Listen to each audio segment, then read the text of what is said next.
Generation's The People's Breakfast. Curious and bold, getting facts from the shadows. That's what it is. Now, as the city wakes and secrets stir, a bright new voice shines.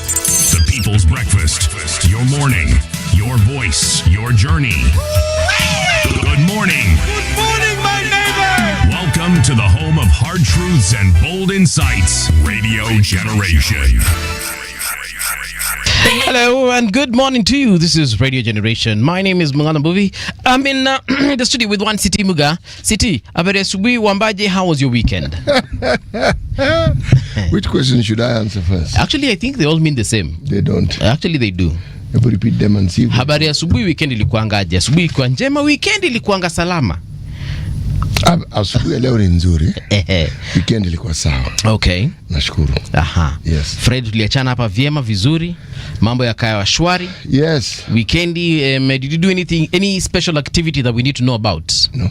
Nothing important happened? No. You didn't meet someone special that you haven't met in a very long time? No. You didn't receive a gift, some kind of package from someone? No. No one, like nothing of significance? Apart from, of course, being alive. My life is fairly mundane, Chief. It's regular, and I like it that way because it's peaceful. Okay. Too much excitement isn't good. Yeah. Yes. Let me tell you what happened. When I left this place, right, went straight home. Right. Haven't left till this morning. I would like to just say one thing. Yes. The life that you're now trying to acquire, right, requires you to be a little older than you are right now. What does that mean? It means that's my life. That's that one. No, but it is just specific to this weekend. Specific to this weekend. Why? Explain to me what happened. Nothing much. Like I said, nothing significant. Beyond being broke, what else happened? Well, again, nothing much really. Nothing much. That's why I'm saying this weekend was just one of those. But, yeah. But perhaps next weekend might be eventful. Might be. And what will determine the might? Well, wait. I know I might need to travel to Shags. We lost a family member, so dear. Yes, they passed on yesterday. Hey. So might be traveling over the weekend dear. For that funeral. So yeah, actually that's the only eventful thing that happened yesterday. Yeah. But hizo ni stories za nyumbani, stories za baadaye. This is the third day of November 2025, and the Lord has been gracious to make sure that we have seen this amazing, beautiful day. So if you've seen it together with us, please let us know where you're tuned in from. We shall definitely give you a shout out. If you're watching via YouTube, whether you're watching on our X account, you're watching on Facebook, please hala so that we can know ni wapi tunakupata na tunakupata vizuri tena sana. Au sio? You can also let us know on our WhatsApp. You can WhatsApp us on 0116-928-683. That is 0116-928-683. That's the number you can WhatsApp. You can send a voice note. You can send a picture, a meme. Utuchekishe pia sisi asubuhi ya leo so we can know that indeed things are fantastic on your end. Now, it is exactly 4 minutes. 4 minutes past 6 o'clock. Where I think I need a shot of coffee, yeah? So that mudomo ikwe well oiled. I was looking for significant days, and the most important days actually were on 1st November and 2nd November. So 1st November, for example, was World Ecology Day. Yeah, and then 2nd of November was International Day to End Impunity for Crimes Against Journalists. Yeah. Oh, that's a good one. Yeah. So like I said, Saturday was World Ecology Day. Then 2nd November, International Day to End Impunity for Crimes Against Journalists. That's actually amazing. It's International Day to End Impunity for Crimes Against Journalists. There is a journalist from Al Jazeera who was gunned down. Hey. Yeah, but not today, not recently. It was when was she gunned down? It was a lady. She was killed. Kwa ile vita inafanyika huko. Wapi? Wacha tu nikwambie tu saizi ndio nisidanganyane ama niseme vitu ambazo si za ukweli. She was killed in Gaza. Yeah. So actually, wait a minute. Someone else was killed. So this is Mohammed Salama, who was described as a courageous journalist who documented the suffering in Gaza, he was killed by Israeli forces in Monday's attack on Nasser Hospital. This happened on 25th of August, 2025. That is one of many. There's another one who also was shot dead. This was a Palestinian journalist, 12th October 2025 as well. This is Saleh Al-Jafarawi, yes, who was killed in, again, clashes in Gaza. Journalists who continue to lose their lives while in the line of duty. So several others, of course, have lost their lives over the years. It's unfortunate that anyone has got to die in a war, let alone a journalist, but someone who's trying to document a situation, trying to look at a situation, trying to decipher what's happening and just report. Because when you know when there's war, there's a lot of information, misinformation, malinformation, fake news, as we like to call it, that is really usually disseminated. Majority of it is because of propaganda. Yeah, so there are journalists who've faced violence as well, not just killings, but violence, where we even saw during maandamano hapa Kenya, where journalists are tear gassed while trying to document what is happening, and you wonder why would anyone want to tear gas a journalist who is actually just trying to get the truth. Yeah, so it brings a lot of questions into this job of ours. When you tunakwanga studio, tunakwanga fairly safe, but those ones who are on the ground, those ones, by the way, every day might actually be their last day, depending on the kind of reporting that they're doing. Yeah. So several have lost their lives over the years, and no one, let alone a journalist, absolutely no one should lose their life. Right. We are in the Republic of Tunisia. I did inform you that we are going to go north. Yes, South, you did. North. Republic of Tunisia. Now, this is an interesting country. Very, very interesting. A rich history. Okay? Yes. Most of you who read a little history in a time gone by, you read of Carthage, isn't it? Yes. Hiyo ndio ilikuanga Tunisia. Bas. Carthage. Umeshika hiyo? Yes. Kuna ile jamaa ambaye alikuwa alivuka Atlas Mountains, akaenda kule kuombana na watu, Hannibal. Unakumbuka ile jamaa? Hannibal. Ama umesema nani? Yes, Hannibal. Okay. Not Hannibal Lecter in Silence of the Lambs, which is a movie. Yes. Not that guy. And also the book, but yes. Yes, not that one. That's a different one. Okay.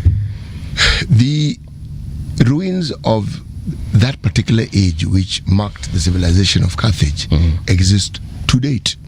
And you'll find colosseums there, because the Romans at some point did come in, right? But they have interesting neighbors. They have the Sahara, because they're in the Maghreb region. Yes. They have Algeria, they have Libya, and then they have the Mediterranean Sea. So one of their neighbors is Italy and Sicily. Yes. It's an interesting place. Very, very interesting indeed. And my friend, it has a rich history. You need to go there, travel, and you will be amazed. You will see the sort of ruins that you find in places like Italy. You will find ruins of mosques that are truly ancient. Yes. You will find architecture, that represents ancient civilizations. Serious civilization. Now, historians will tell you that the civilization that part of Europe that borders the Mediterranean, whether it is Spain or Italy, came from the region of Northern Africa. There were 2 times in the history of mankind that Africans took civilization to where? To Europe. The Europeans, according to some historians, are good at adapting things and claiming it as their own. The story is told from their perspective, so yes. They are good at telling the story from their perspective. They are not shy to take credit for something that they didn't actually do, according to history. Yes. Now the proverb: she tried to escape the rain, but fell into the gutter. She tried to escape the rain, but fell into the gutter. Yep. Similar to what people say, from the frying pan to the fire. Correct. Okay. She tried to escape the rain and fell into the gutter. Yes. You could even say he, if you like. Yes. I like that. The key thing is rain, running, slip, gutter. So in that case, what should someone do? Just tulia malilipo. If you're well, sheltered, just relax where you are. Or don't run. When it runs, the road is slippery. Of course. And you, because there are water bodies everywhere, you will not know they're walking into a ditch, Yes. into a gutter. Right. Yes. So tread carefully. If you must tread. Yes. If not, wait for the rain to subside. Like that. Yes. Absolutely amazing. All right. So, what else is going on as far as stories are concerned? Let me see. That's great insight, what you've told us there. I need to give a few shout outs to people here before we move on. Gerard Sako anasema, morning y'all, we are hopelessly undisciplined as drivers. Yeah, this morning actually, hey, wacha nikwambie, when I was just getting into the parking here at the office, someone almost hit me a good one. Oh dear. There is a vehicle that was in such a rush. I don't know where they were heading to, the driver, and it came out, behind me, flashing lights and beep, beep, beep, beep, beep, beep, beep, when I had indicated that I wanted to take the turn. From behind you? Yes. Hivi tu would be having a very long conversation right now. Yes. It was very bad. So Jared Soka amenikumbusha. Jared Soka, thank you for that. Felix Ogido anasema tune in from Utawala. Thanks fellow. Tembea na Bosaya. Kuna mtu juzi alikuwa ameniambia ati inafaa kuwa ni Bosire bana, ni Bosaya. Tembea na Bosaya. Morning RG, listening live from Louisville, KY. KY ni wapi huko Amerika? KY. Ninajua huku kuna sound very familiar. I know Louisville. I just don't know which state KY is. I'll be checking it shortly. John Mutua, a very good morning to you. How are you doing? I am tuned nikiwa Doha, feeling blessed to see CT with a lot of energy. This is Chef John. CT. Chef. Imesemekana you have lots of energy. I have energy. Yes. But this comes from taking it easy on your weekend, especially Sunday, and doing as little as possible, and sleeping a great deal, resting, exercising a little bit. Yes. You start Monday with a bang. Bila hiyo, Monday can be long, man, and torturous, and painful and sleepy. Nimepata Louisville iko wapi? It's in Kentucky. Yeah, man. Yeah, they distill a lot of bourbon, by the way. Pale. Yeah. So Louisville is the largest city in Kentucky, known for the Kentucky Derby bourbon distilleries and the Louisville Slugger baseball bat factory. So they make baseball bats as well. But they're famous for that. But most importantly, they're known for bourbon. Wanaunda changa huko. Now naita bourbon. Andrew Odhiambo amesema Nakuru tuned in live. Thank you very much, Andrew. This is of course the home of hard truths and bold insights. Let's get into radiogeneration.co.ke. And our first story is taking us all the way to Nigeria / United States of America. Yeah. Do you know that the US has warned Nigeria that it might invade them if they do not take care of their the United States of America? President Trump tweeted. I'm looking for that story. I have seen ilikuwa tu imewekwa tu hivi kwa rgk.co.ke, but stories zingine zimeifunika. But I wanted to talk about it because this is something that happened. I think it happened yesterday. Yeah, so basically the US warned Nigeria and told them that, yo, do you know we shall invade you guys? Musipo take care of your Boko Haram situation. He was talking about Islamist groups if they're not checked out.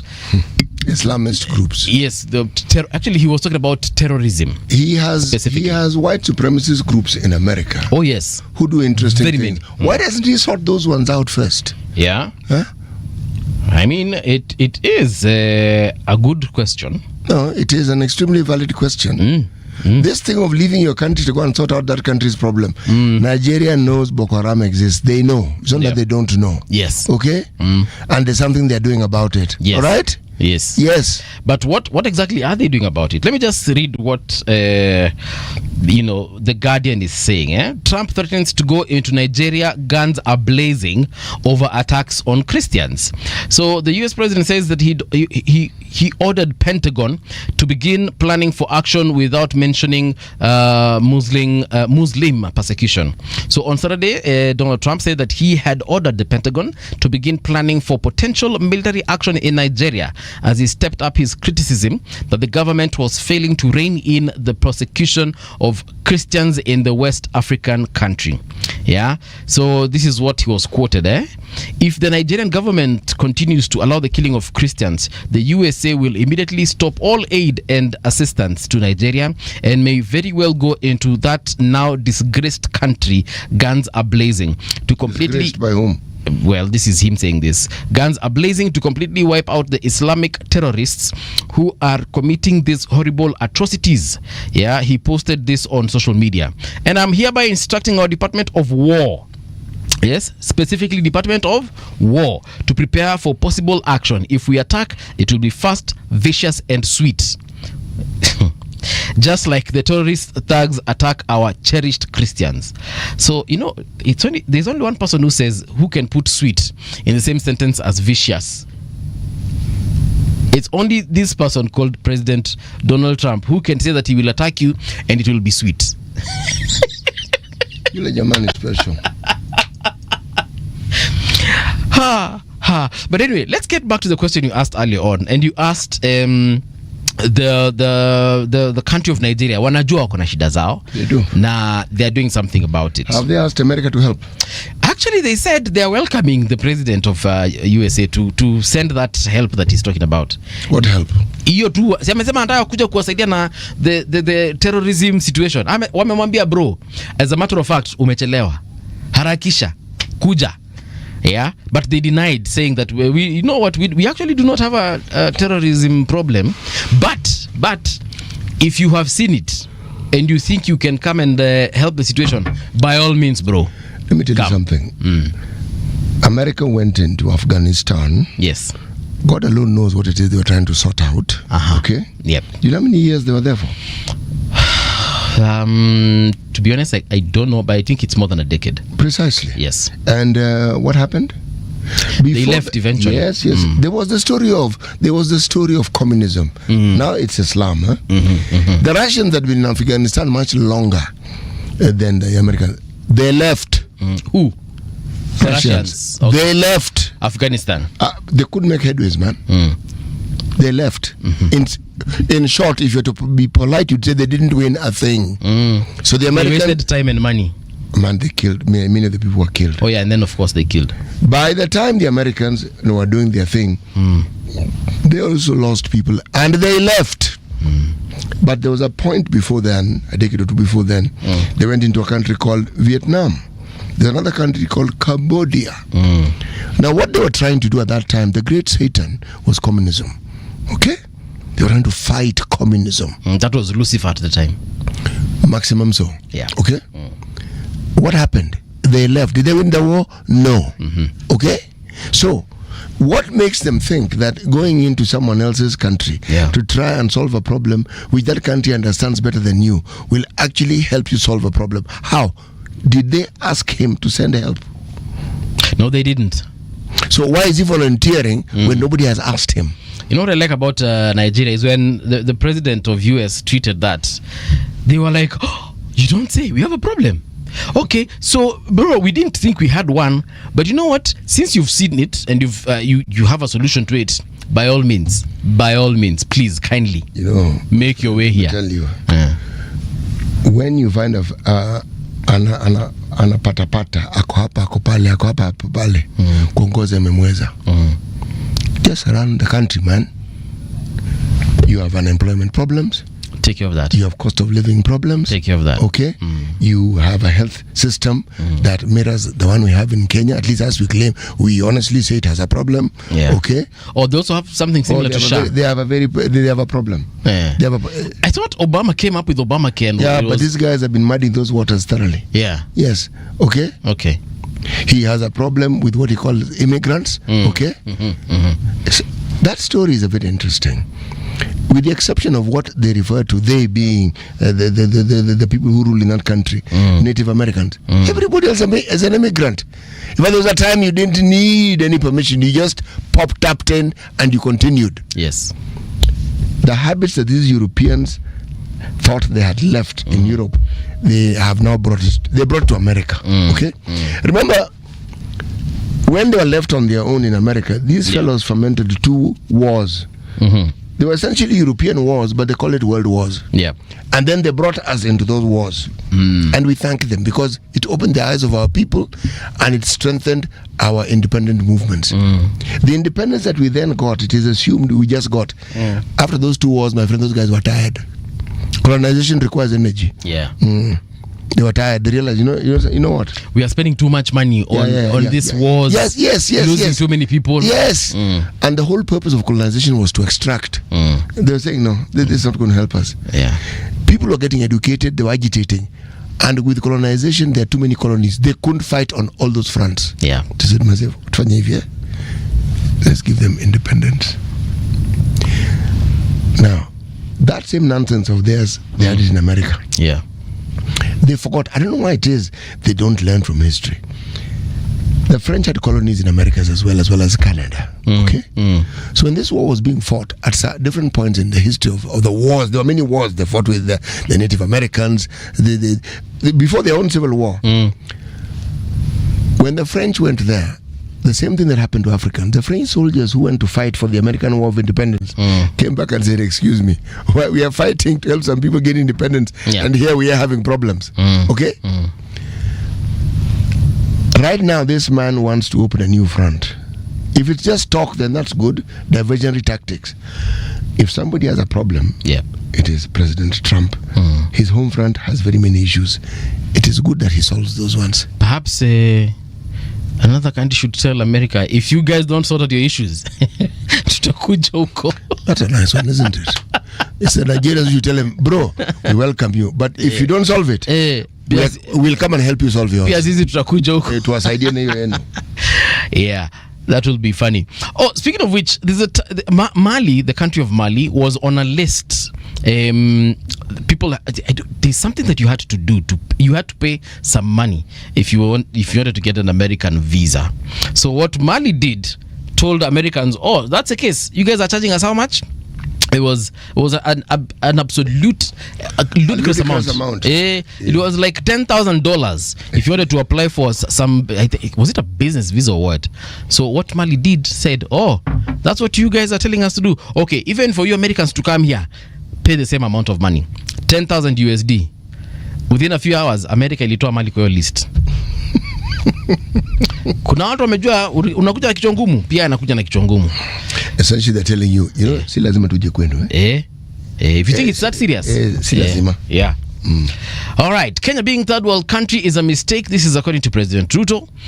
President William Ruto has said Kenya has no business being classified as a third world country, insisting that the nation has the resources, talent and vision to attain first world status within a generation.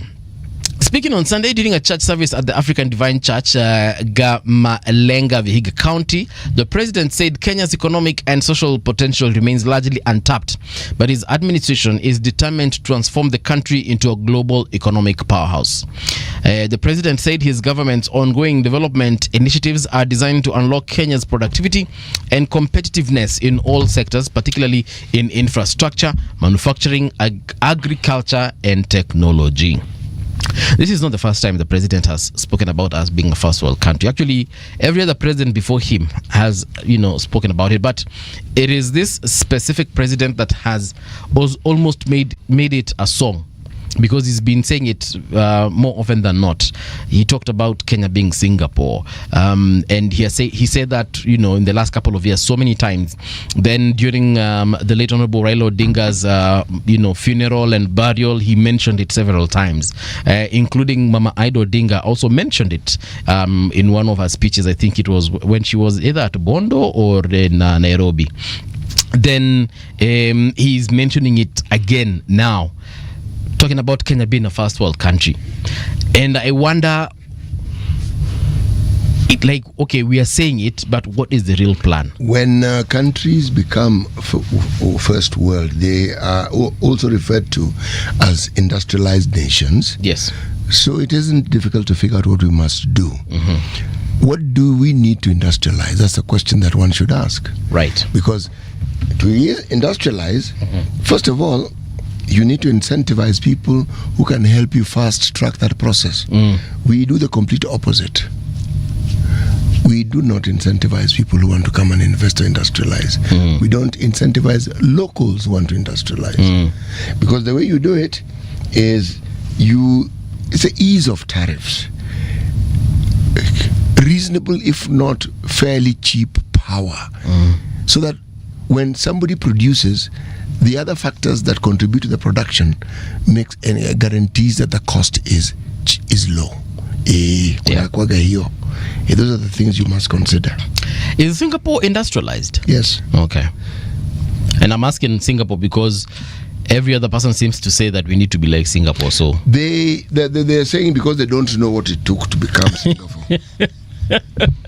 Yeah. We are the complete opposite in terms of leadership.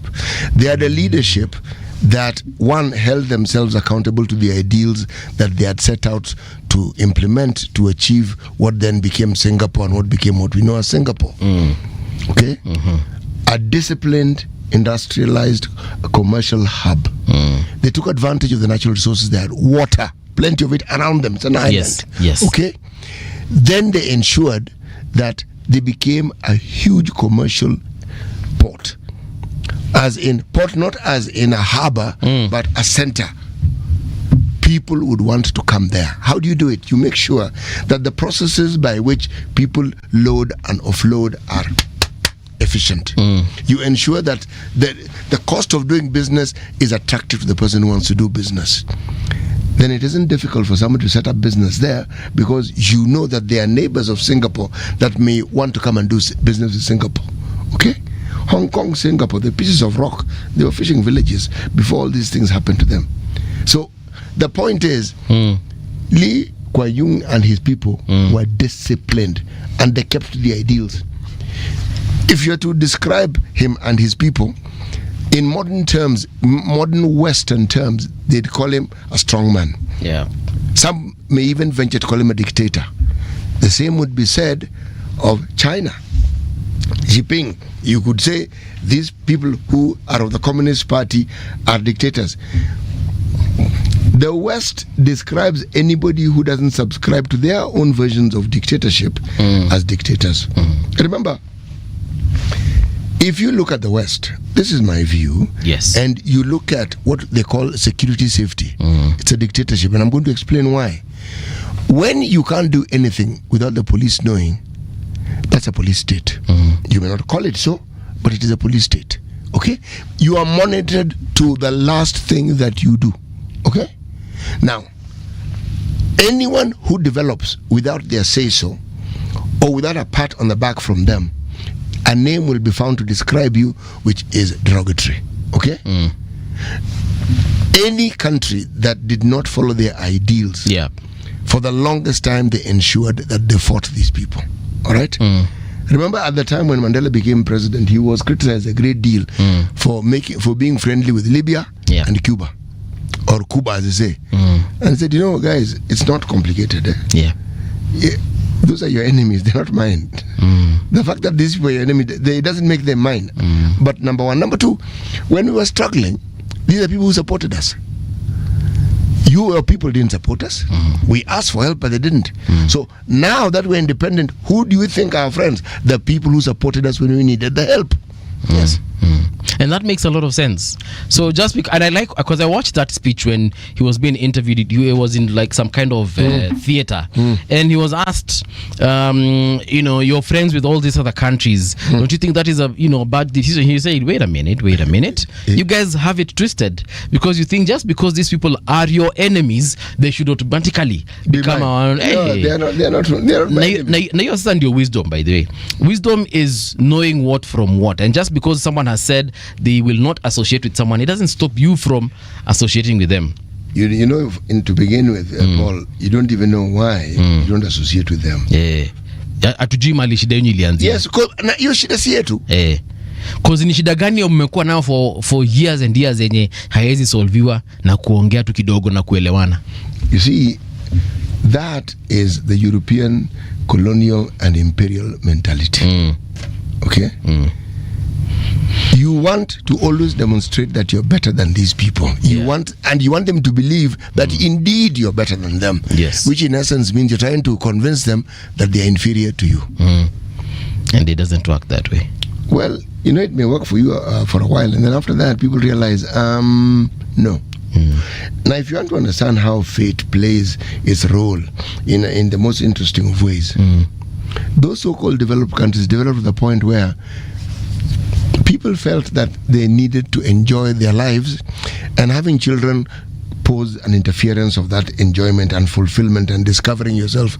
It's like when you are born in that part of the country, you're absent from yourself, so one has to look for themselves. Yes. Sawa City. Traffic. Let's take a look at the traffic situation. Right now, it is 31 minutes past 6 o'clock. What does it mean? Does this mean? It means that traffic iko lakini kidogo kidogo. It's Monday, so you can expect, and it's of course a few days after payday. So everyone has gotten their cars on the road for this week at least. My friend, there were traffic jams on Friday. Watu wametoa magari. Then I was reminded by my Uber guy. Watu wamelipwa. All right. Yes. All right. But good thing, schools are also closed, so that means traffic is minimal. However, Pale Easy Coach Limited, that is from Tomboya Street all the way to Kamukunji roundabout. No, ini wapi? All the way to, yes, Landis Road. The traffic is bumper to bumper on both sides of the road. So that means if you're getting in or getting out of that particular area, kameshikamana kidogo. But the rest of the map looks good. For instance, I'm looking at Wayaki Way, all the way from Rungiri, Kielekea, Westlands. Nothing to report as far as traffic is concerned. So things are looking good. The bypass is also looking fantastic from this aerial view. We're looking at Mombasa Road also looking good. Nairobi West, Mko sawa. Raila Odinga Way looking okay. So if something is a myth, you can let us know, and we'll definitely let the entire world know. Traffic on Radio Generation. All right, let's start with the newspapers. What's on the Star? TZ unrest cuts supplies to Kenya and disrupts trade. Our stories on page 4 and 5. ODM plays hardball, complicates President Ruto's 2027 game plan. Our stories on page 12. Page 6, Sitati, the man behind over 83 billion private capital drive for SMEs in Kenya. And then on page 2, surgeons remove infected lung in milestone procedure. We'll definitely check this out. It's on page 2 of the Star. And then there's a picture of President Ruto there with Archbishop Reverend John Chabuga, who cut a cake during service at African Divine Church in Gamalenga, Vihiga County. That is yesterday. They were celebrating something. Yeah, so the president while there did promise extensive development of the Western region. On the back page of the Star, Martha's Olympic goal. Who is this? Africa Zone 3 Bantamweight champion shifts focus to Los Angeles in 2028 games. This is Africa Zone 3 Bantamweight champion Amina Martha amewekwa kwa picha pale. You can check that out. She's ready to literally knock the lights out of whoever is her opponent. Wolves sack Pereira after winless start. Matters football. So Wolves have sacked head coach Vitor Pereira after failing to win any of their 10 Premier League games this season. A 3-0 defeat by Fulham on Saturday was Wolves' 8th of the top flight campaign. So I know you don't watch a lot of football, City. Chances are you don't watch any football. But Wolves are an English Premier League team. They play, currently they are the last. They've only played about 10 matches, and they have lost all 10. I was a friend of mine on Saturday, and we took a ride into Kikuyu County. No, Kikuyu constituency. Right. And we went into a cultural establishment. He told me there's good meat here. Right. So we went to visit that good meat. And lo and behold, Arsenal were playing. Yes. The place was packed. Completely. Yes. He told me he doesn't watch football, but he supports Arsenal. Right. I told him it was a good thing. So I don't know. I don't particularly watch. So no, even him, he doesn't particularly watch. But the game was on and you knew when a goal had been scored and you knew it was Arsenal. Let me tell you, whenever you're in a neighborhood within Kenya, na usikie kelele, nduru na makelele mingi sana, football, just know there are two teams watu wanashabikia. Number one, Arsenal or Manchester United. Those are the only two teams that I know have got a substantial following. You know, even others have substantial following, but in terms of kelele, mafans wa hizo timu mbili, they're a noisy bunch. Na sana Manchester United. There was someone I worked with who was a supporter. I'm not sure it was Manchester or Arsenal. Yeah. And you could tell the day his team had lost. Yeah. So whenever you are watching a game na usikie tu kelele mahali, hata kama ni Arsenal inacheza, sema na Arsenal playing, maybe let's say they are playing Leeds United for instance, na usikie kelele, it is because Leeds has scored against Arsenal. Na wenye wanapiga hiyo kelele ni mafans wa Manchester United cheering Arsenal's loss.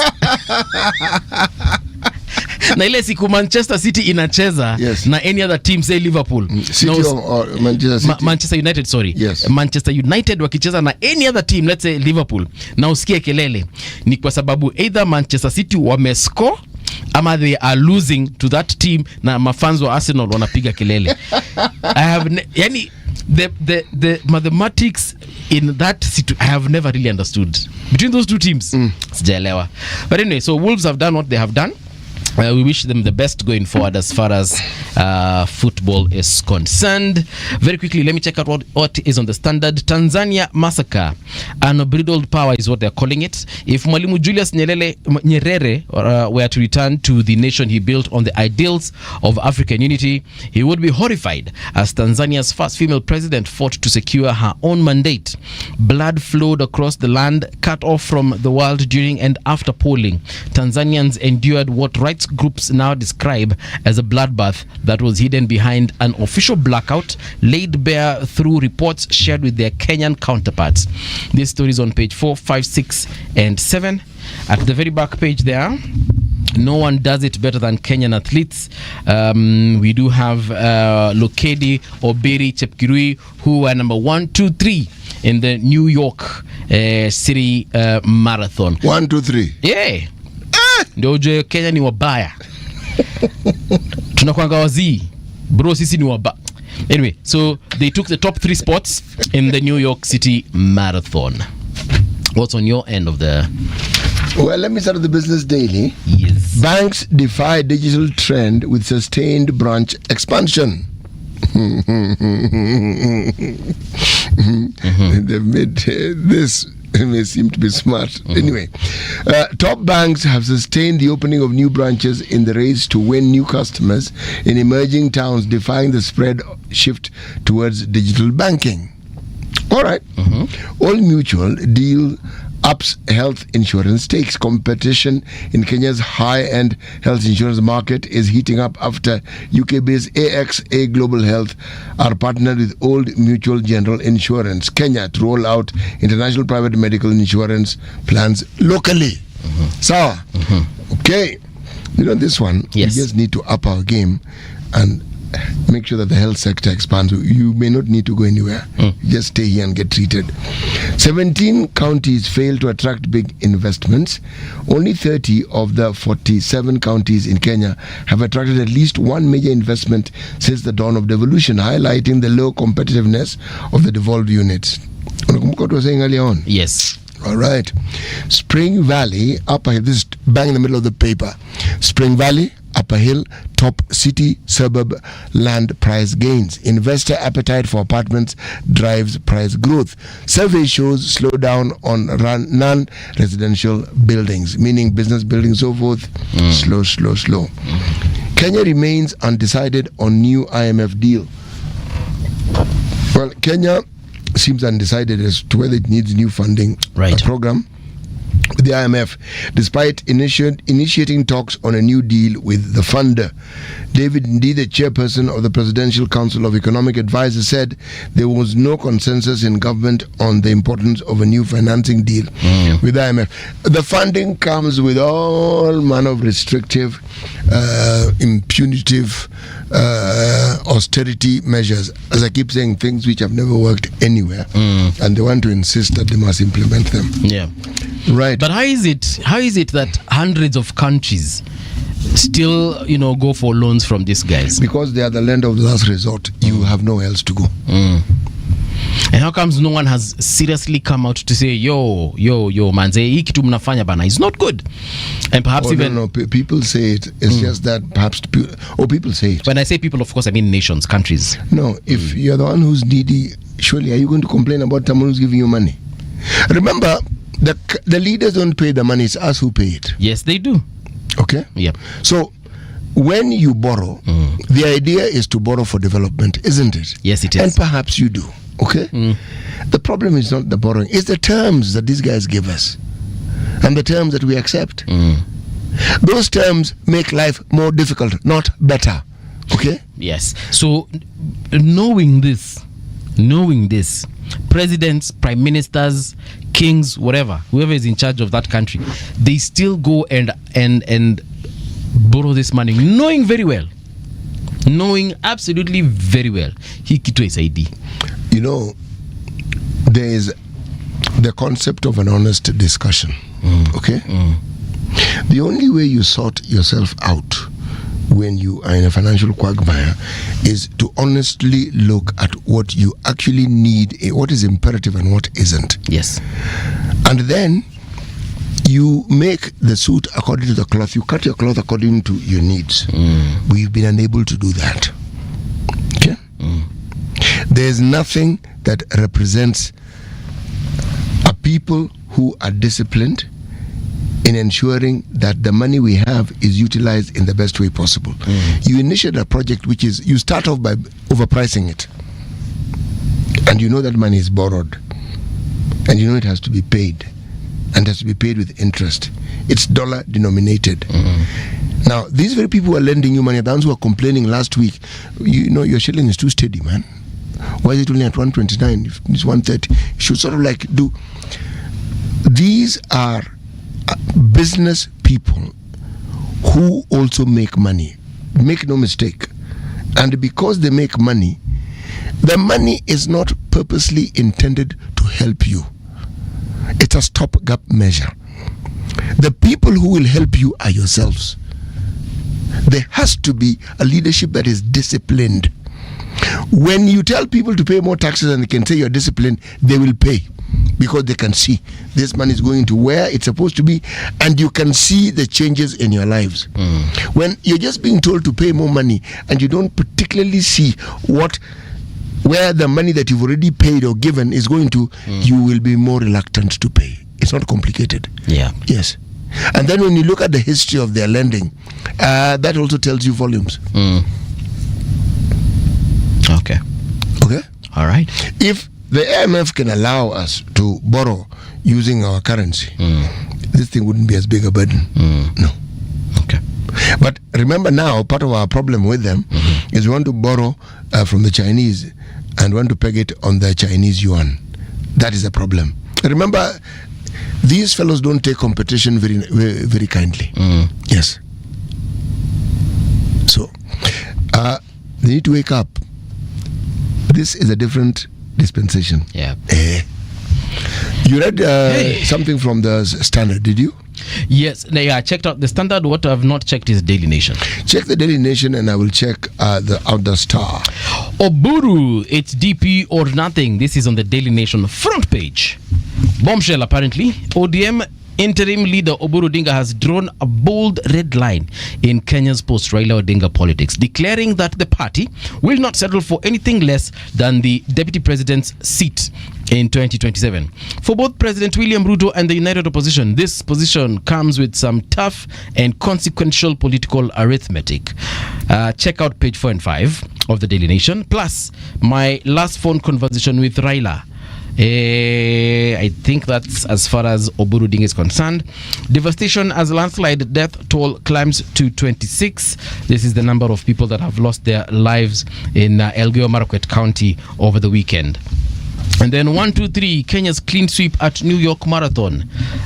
It's on the back page, of course, but Kenya's Helen Obiri and Benson Kipruto to celebrate after winning the women's and men's elite races of the New York City Marathon yesterday in New York. The duo led a Kenyan clean sweep of podium places, bagging the bragging rights and millions of shillings in cash prizes. Good for them. Wow. You know these folks are celebrities in let me say in the US and in like some of those foreign countries they go and run in. Among the diaspora.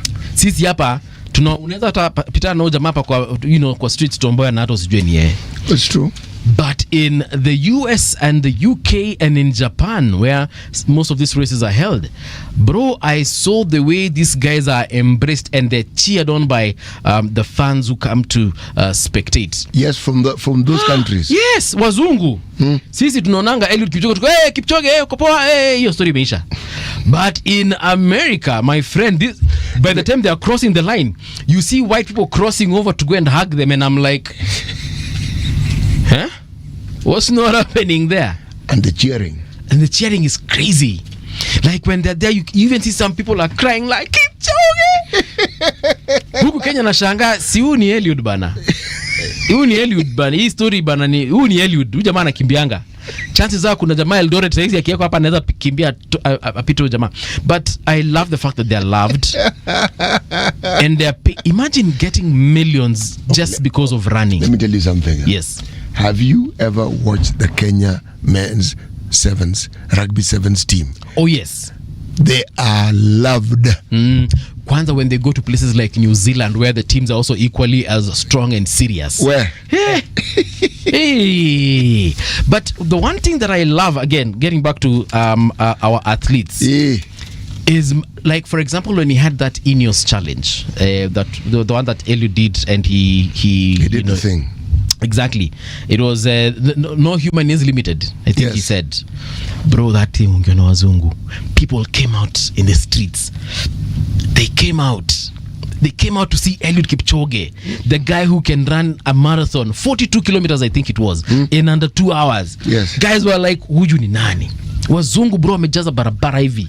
Nani wengi? Hey. There's this lady she's called Kipyegon. Kipyegon, when she did something similar. That lady is popular. Yes, she did something similar. I can't remember which country it was. It was a few months ago, and she was at a stadium, and the broad stadium ilijaa. Wazungu walijaa kuona Faith Kipyegon akikimbia, and I was like, what is so special about running? No, my friend. No. Yes, What's so special about winning? Exactly. But I realized one thing. These people are not used to seeing someone do that thing. Do you know they have... As we're so used to seeing people run here. Okay. Yes. Perhaps to give it perspective. Right. They have their own races. Like They do. Europeans running among Europeans. They do. Within Britain, they're running like that. Now, the people who win, they come out first of all to cheer their people who are in this race. Okay? People whom they've seen winning. All right?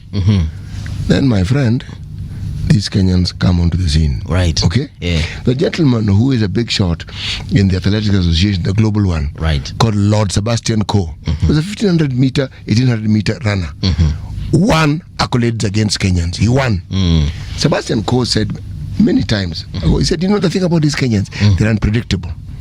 And he explained, somebody asked him, what do you mean? He said, there are people who've been running whom you know. Yep. You even understand how they run.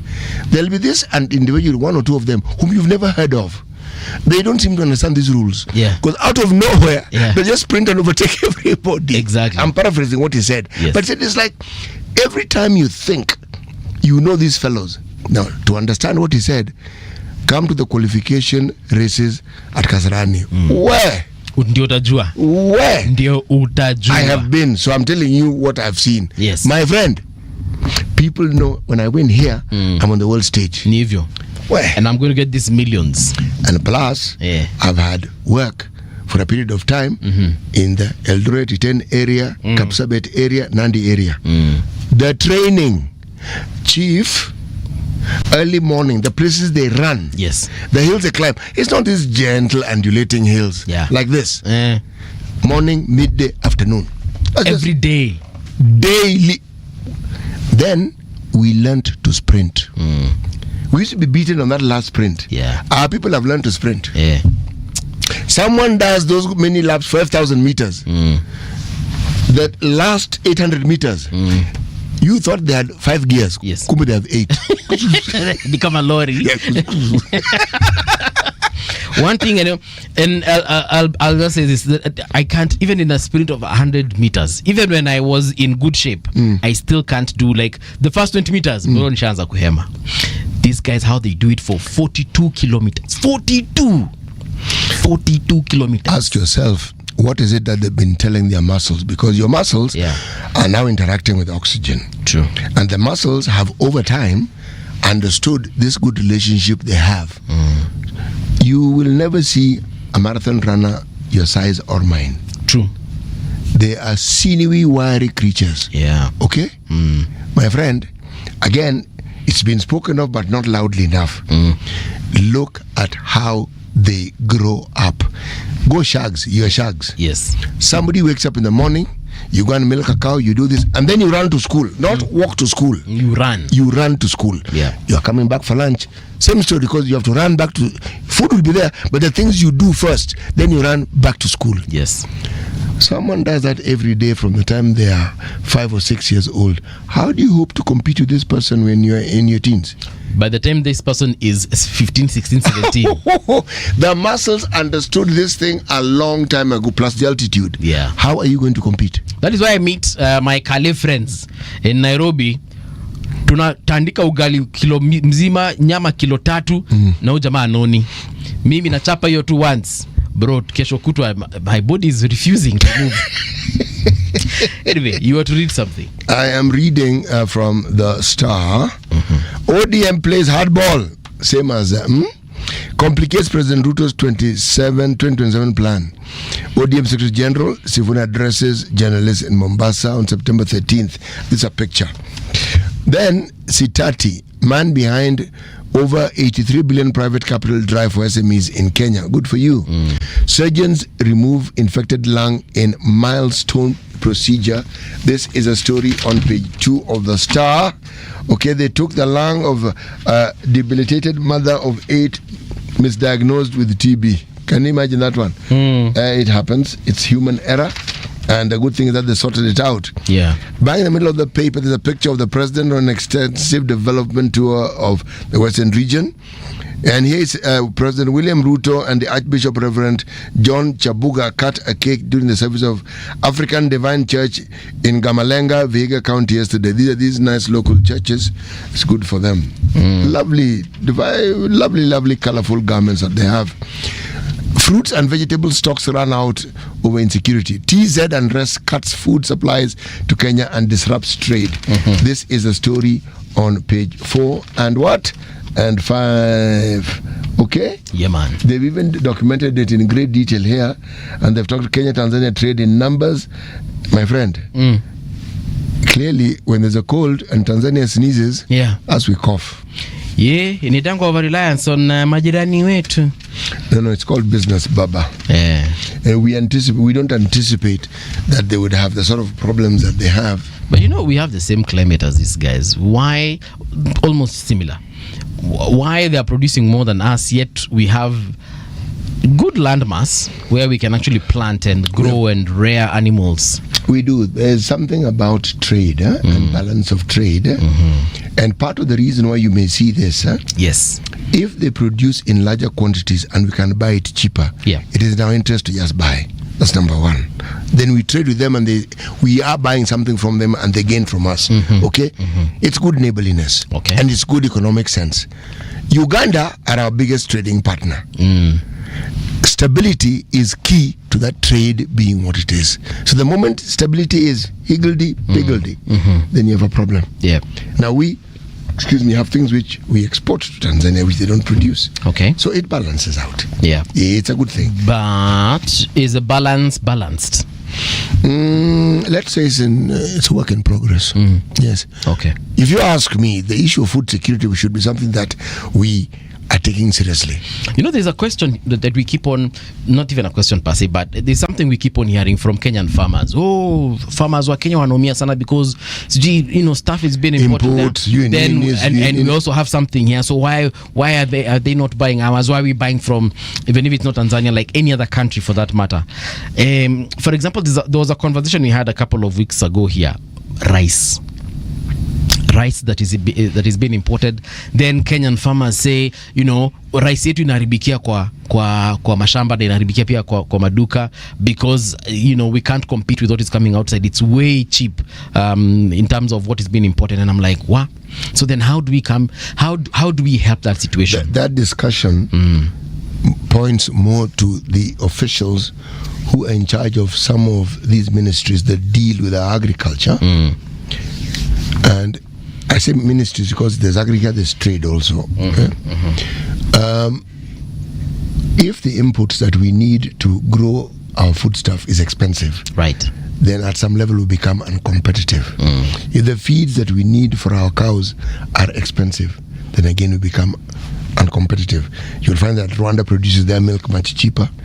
Uganda produces their eggs and their chicken much cheaper. Again, it's because of the feeds. So it's a policy issue and it's a government issue.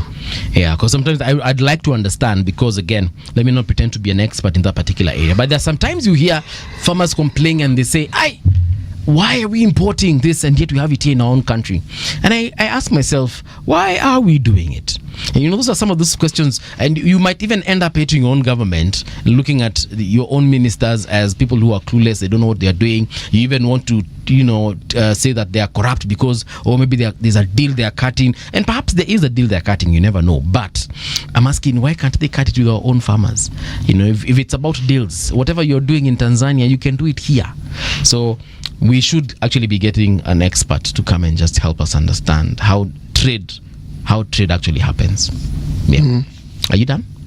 I am completely and totally done. There's an excerpt here from the Standard that I had in Trade, and it's about President Samia. That's a Daily Nation. Yes, Daily Nation it is. TZ elections. Chadema rejects poll results as Ruto silence on vote questioned. Chama cha Demokrasia na Maendeleo, which is Chadema, terms the results announced by Tanzania's Independent Electoral Commission completely fabricated, as Kenyan opposition politicians question the silence of President William Ruto, who is the chairman of the East African Community.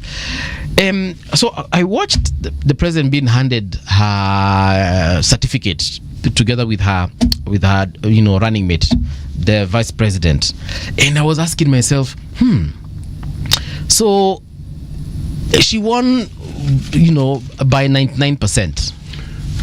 It is not possible. Yeah, she won with 99% of the vote, and I'm telling you that is arithmetically not possible. So out of 32 million something people, she got 31 million something votes, and that is according to the registered voters. So then I ask myself, watu walikuanga kwa streets when tulikuwa tunaona mapicha zao na mavideo zao, they've gone to the streets, have caused the havoc they have caused. Are those the 1% that didn't vote or that voted against her? Look, the reason why people go to the polls is not to elect a sitting president. Yes. Some go to vote for the sitting president, some go for the opposition leaders who exist in that country. So when you jail the two key opposition leaders, you think or you imagine that their voters are going to go to the ballot box. But you don't stop there. You prevent them from fielding members of parliament, other political leaders in the election. So what will their supporters be going to vote for? I don't know. Precisely. Yeah. That's what I'm telling you. Arithmetically, that figure that we're being given doesn't make sense. No, it doesn't make sense. Did you see videos of people holding a picture of Baba in Tanzania? No, I didn't. You didn't? No, oh yeah, there were people chanting Baba Raila. They were actually carrying his portrait. Kwa comments nilikuwa ninaona watu wakisema ati the spirit of Baba lives on, lakini hao Tanzania wakiangusha picha ndio watajua Kenya. And I was like, guys, can we be serious? But people were actually carrying the certain some videos showed pockets of people. I don't know if those are Kenyans in Tanzania or Kenyan Tanzanians or Luo Tanzanians in Tanzania. Anyway, here's the news with Winnie Maganga. It's 7 o'clock. Radio generation, the sound is fine. Pump it up, turn it high all the time. Let the music move you, let's sway. Radio G's got your jam all day. Radio Generation, the home of urban soul.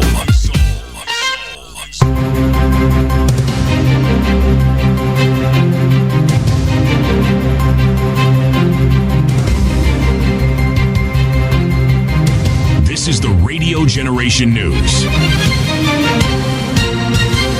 Good morning, I'm Winnie Maganga.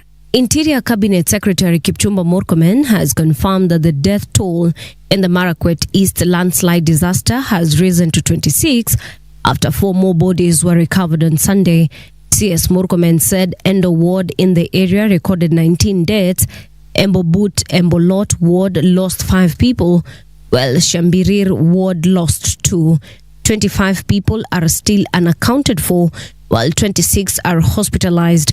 He stated that military and police helicopters will remain in the area to handle cases of emergency as the search for missing persons continues. Wale ambao miili zao imepatikana baada ya hii search yote, wale ambao miili imepatikana ni watu 26. Tumepoteza 26 people ambao wamepatikana. Watu 25 bado wamepotea. Na watu 26 ni wale ambao wametibiwa, wamepelekwa kutibiwa hospitali. Kuna wengine walitibiwa hapa nyumbani na wakaachiliwa. Kati ya hao watu 26 ambao tumepoteza, uchungu mkubwa sana ni kwamba ni familia moja, ni watu wa village moja. President William Ruto has said Kenya has no business being classified as a third world country. The president insists that the nation has the resources, talent, and vision to attain first world status within a generation. Speaking on Sunday during a church service at the African Divine Church in Vihiga County, the president said Kenya's economic and social potential remains largely untapped, but his administration is determined to transform the country into a global economic powerhouse. In our lifetime, this country is going to move from a third world country to a first world country because we have the vision for it. I am asking members of parliament, I am asking all leaders, we will be presenting proposals to parliament in the next few weeks on how to move Kenya from a third world country to a first world country. We need to deal with the challenge of infrastructure. We need possibly 1.5 trillion shillings to deal with roads, rail, and airports. The Independent Electoral Boundaries Commission has registered 90,020 new voters in the continuous voter registration drive as of October 31st, 2025. In an update released on Sunday, the Commission said the exercise conducted across all 290 constituency offices continues to attract steady turnout as eligible Kenyans enlist as new voters, transfer their voting details, or make necessary updates. The Commission also reported more than 15,600 transfers and 188 updates. The Transport and Allied Workers Union is urging the government to fully enforce labor laws to address widespread exploitation of long-distance drivers. TAWU Mombasa Branch Secretary General Nicholas Otieno said many drivers, particularly those working for long-distance bus firms, are being overworked and denied rest days, contrary to Kenya's employment regulations. Speaking in Mombasa during a joint forum of workers' unions, Otieno praised the government to take firm action against employers who continue to violate workers' rights. An earthquake has struck northern Afghanistan near Mazar-e-Sharif, one of the country's largest cities, around 1 a.m. local time. The earthquake had a magnitude of 6.3 and a depth of 28 kilometers, according to the U.S. Geological Survey. The agency also warned of significant casualties and potentially widespread disaster.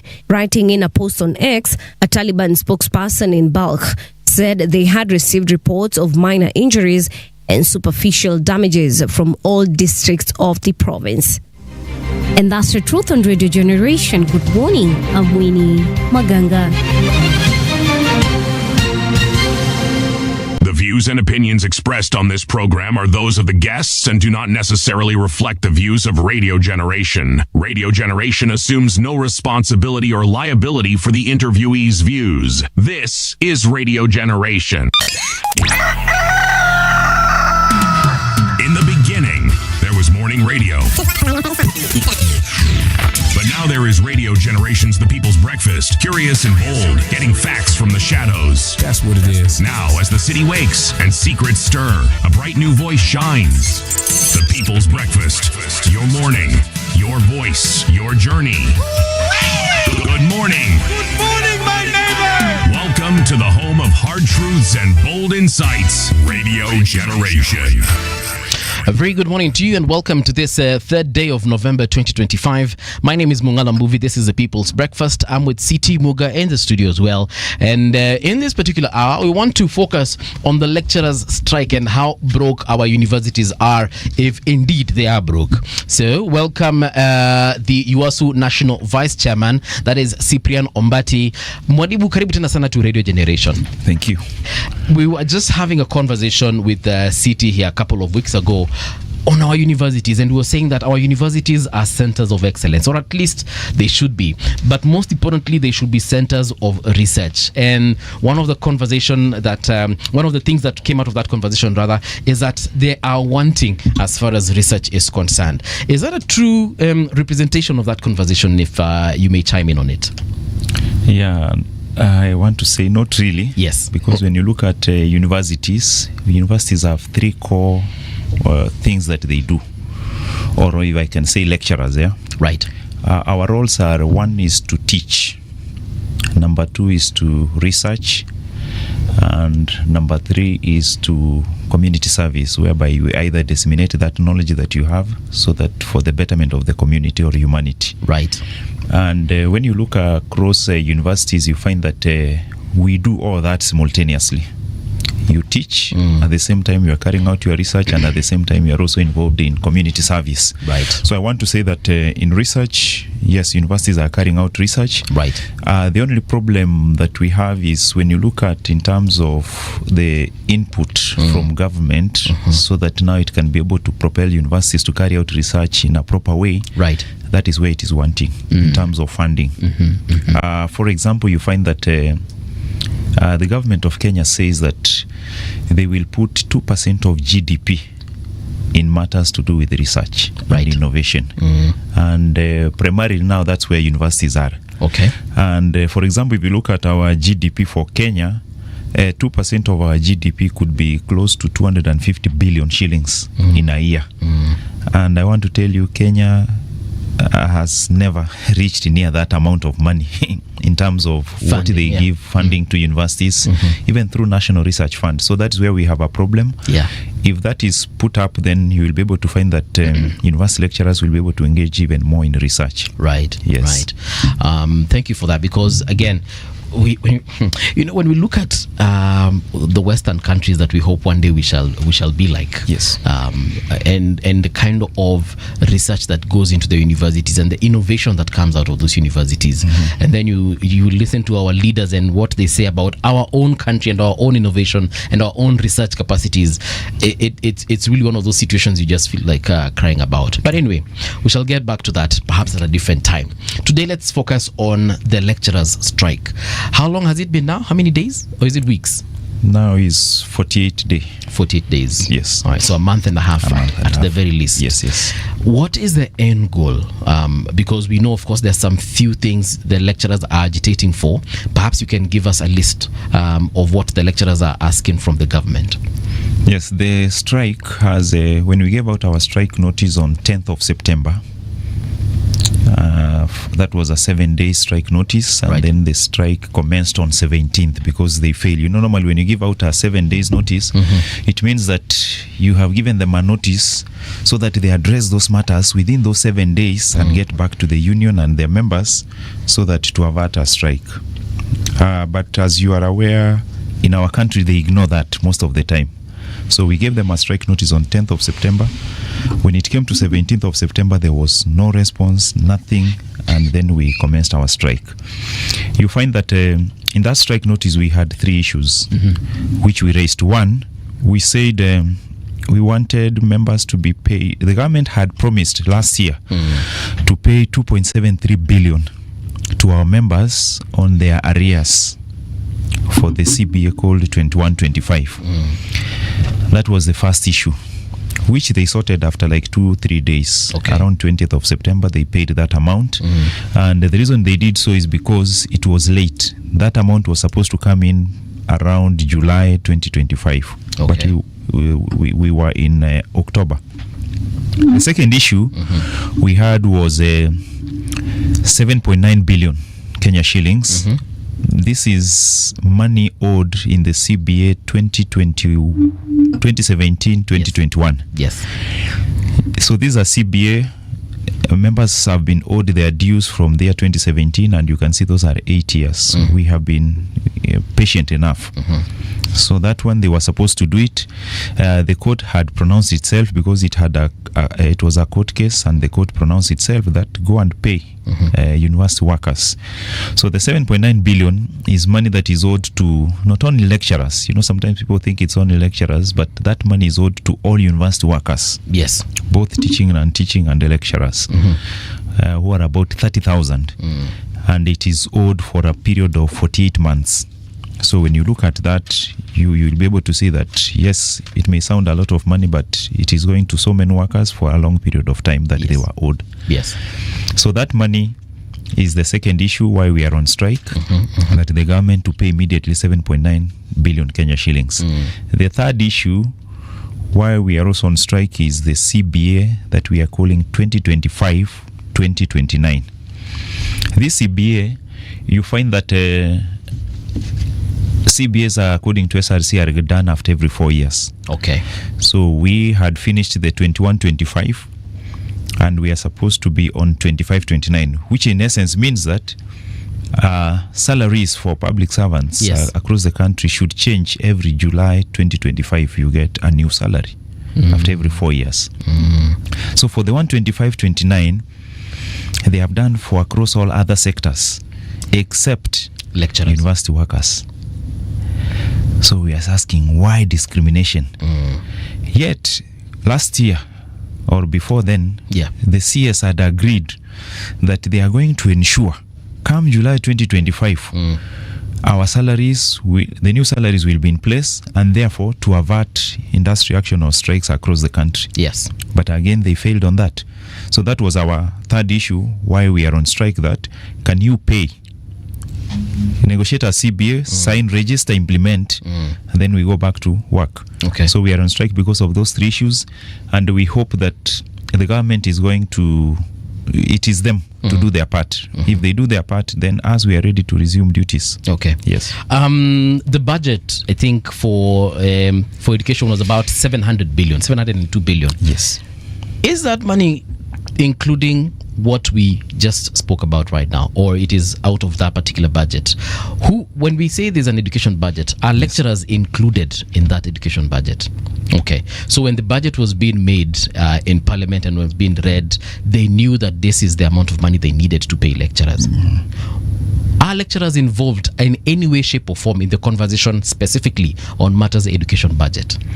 Yes, when you look at education budget, it is 700 billion. Yes. We are supposed to be in that 700 billion. Yes. But most of the time, you find there is either negligence or somebody doesn't care. And you find we are here, we are supposed to go for a CBA. Yes. When you ask for money, then they will now start saying, you see, we need now to budget for that. The only problem that we have is prioritization. Yes, there is a lack of our attendance whereby, especially I can say university sector, is always forgotten Yes. when it comes to matters of either budgeting, and that's why sometimes we resort to go to strike so that now we can be felt or heard. Where we are, it is true, 700 billion budget for education, they Right. can be able to sort 7 billion. Because that's a drop when you Exactly. compare to 700 billion shillings. You know, it is like somebody who has 100,000 shillings, and then you tell him, I want 1,000 shillings. Actually, that is 1% of the Yes, 700. 1%. Right. So if they give out 1%, you know, you cannot feel if they were able to sort it. But as I've said, lack of that prioritization, people Right. don't really matter when it comes to university education sector. But when you look at other sectors, maybe like basic, you'll find there's a lot of emphasis. You will see the CS and the PS running up and down, and I think you people have seen them across the country. But have you ever seen them running up across universities? Except when they are going for graduation. That's the only time. Them running. Yeah. Our universities, we have never read of any report where you have ghost universities. Yeah. Neither we had ghost students in our It would universities. be difficult to have a ghost university. Well, if it's possible in primary and secondary schools, why would it be impossible in a university? Hey, ghost 'Cause university. Those Ghost workers, maybe. Those Yes. are educational institutions. Yes. Yes. Yes. So you're talking about the running around. True. When you start having ghost universities, you will It's see when them they running run around. more. Yes. So my next question would be, so this money is there. Si ati haiko. It's not like you're asking for something that doesn't exist. When we go to them, Yes. now again they say that money is not there. Yes. Yes, you need to give us time to plan How? and all that. There was a And budget. we wonder, if you have a budget of 700 billion, Right. how can you miss even 10 billion to sort the issues that we are dealing with? So who pays the lecturer? Is it the government directly or the university that they work for? So if I'm a don, Yes. am I getting my money from, say, Kenyatta University, or am I getting my money from the government of Kenya? The money is from the government of Kenya. Okay. The National Treasury releases monies for every university depending on their budget size. They release that money to the Ministry of Education, then Ministry of Education wires money to every university. If it is for matters to do with salaries, they release capitation every month to the universities, to Ministry of Education, then onward transmission to universities. All right. So in essence, we get our salaries from the government. But there are universities that are quite broke, and we've seen universities such as Moi University facing the kind of problems they are facing. Where is the problem? Is it that students are not paying their fees, or is it the government hasn't disbursed that money to the universities? Yes, the problem is government has not disbursed. You find, for example, if a university budget for salaries in a month, let's say it's 300 million. You find instead of the government providing the 300 million, they just decide to give 120 million or 150, half of that. And then now, how will the university be able to bridge the gap? Then there becomes a problem. Then when you talk about fees, the same fees, nowadays it has three components: household, it has a scholarship, and it has the other one that they call a grant. So when this money comes to universities, the government says, for example, we have given you that money, what they call scholarship, which is from the government end, and then they say for students who are paying their household component, don't send them home. Yes, leave them to be there, let them do exams. So you find again running of universities becomes a problem. Yeah. The same government tells you don't chase away students who have not paid fees. Right. They are giving you money which is not enough. So that is where the problem begins. You know, these are public universities, these are state universities, these are government universities. They should get their monies from government, Yes. to be able to run out their operations as the university. Right. Yes. You know, the situation is it's complicated. Let me ask a question. Yes, Since please. we're talking about complications, Yes. is there the situation that we find ourselves in with reference to our public universities, does mismanagement contribute to this problem in any way? So for now, I can say not really. Okay, if there is mismanagement, then at the level of the ministry, maybe yes, at the higher level, but not really within the university. Because as I've said, almost all universities, their budget, they are given or about 40% Yes. or 50. Then there's another 50 that is left. And you know, these are public institutions where sometimes, again, the PS or the CS is your boss. So even if he has not given you that money, you know, there's no way you can make a lot of noise if you are a vice chancellor. Because this is your boss, he can decide to do anything to you. How are vice chancellors chosen in this country? There's a council, I think, for them. For now, they are chosen through Public Service Commission. Yeah. So Yes, it means initially it used to be council. Yes. Nowadays it's Public Service Oh. Commission. Okay. They go which there means for you can be interview. sacked easily. Yes. Oh, Yes. So that's the problem that we have. Most of them are suffering, and I can tell you, but you cannot be able to raise up and say Which- that this is a problem. So we I'm are having. saying, if I understand you correctly, that when you look at the budget, which is what we do as lay people, Yes. we assume the university has gotten the money. Yes. We assume. Yes. There are cases where they haven't gotten the money, so they can't pay what they are supposed to pay. Yes. But they do not tell you they have not received the money. Now that's so the you thing. don't know. Yes. So we assume that he got the money and is fiddling with it. Yes. so what is the work of the university council then? University councils are also again political appointees. Yes, they are. So if you have been appointed as a political appointee to sit in a university council, again, you also pay allegiance to the person. The appointing authority. Yes. So you are there. Yes, you are seeing there's a problem here. Yes. But now if we tell you, for example, the Moi University you're talking about, Right. we have a council there. Yes. We meet sometimes with them. They know the problems. You tell them now, for onward transmission, take these problems to government. Yes, they will not. Let me ask this question. Because he looks now more of, I rather keep my job here as a council member, Yes. rather than going and saying the truth as it is, that And this lose is the that problem position. we have in Moi. Yeah, but these Yes. are public universities. Yes. All right. Is there a different model that perhaps one sees in other jurisdictions where public universities have a lot more power than ours? When you see what we have is, for me, it's more of governance issue, because the same model has even worked before. When we had during President Kibaki's time, we never saw any of these problems. When money is supposed to come to a university, if your budget, as I said, is 300 million You got it. for the month, yes, at the end of the month, 25th of every month around there, you are given your 300 million. So you pay all your salaries, you are able to do your operations in the university, and everything runs. If it is major infrastructures, most of them are done by government. So if they say you are going to build a 10-story library or complex theater, the government sets aside funds and they religiously send those to the university for those buildings to come up. So where we have a problem is the government has reached a point where, yes, even though your budget is that one, they decide to give you maybe half of the amount. So now what happens to universities? Once you receive the amount, now they also say we prioritize. What do we do? This is what we have gotten. Guys, I'm not going to give you your 100% salary. I'm going to pay maybe 60% because that's what I have received. For other universities, they pay your 100% net salary, but they don't pay statutory deductions. They don't pay your loan. You have taken a loan from a bank. And it's not been You're paid. supposed maybe to pay 20,000 every month. So what do? They don't remit the 20,000 because they don't have it.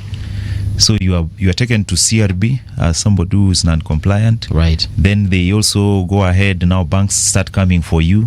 They want to auction your things. So how can that person stay at the university to do research, teach, when already his properties, a few that he has been auctioned? You can't. You Yes. can't.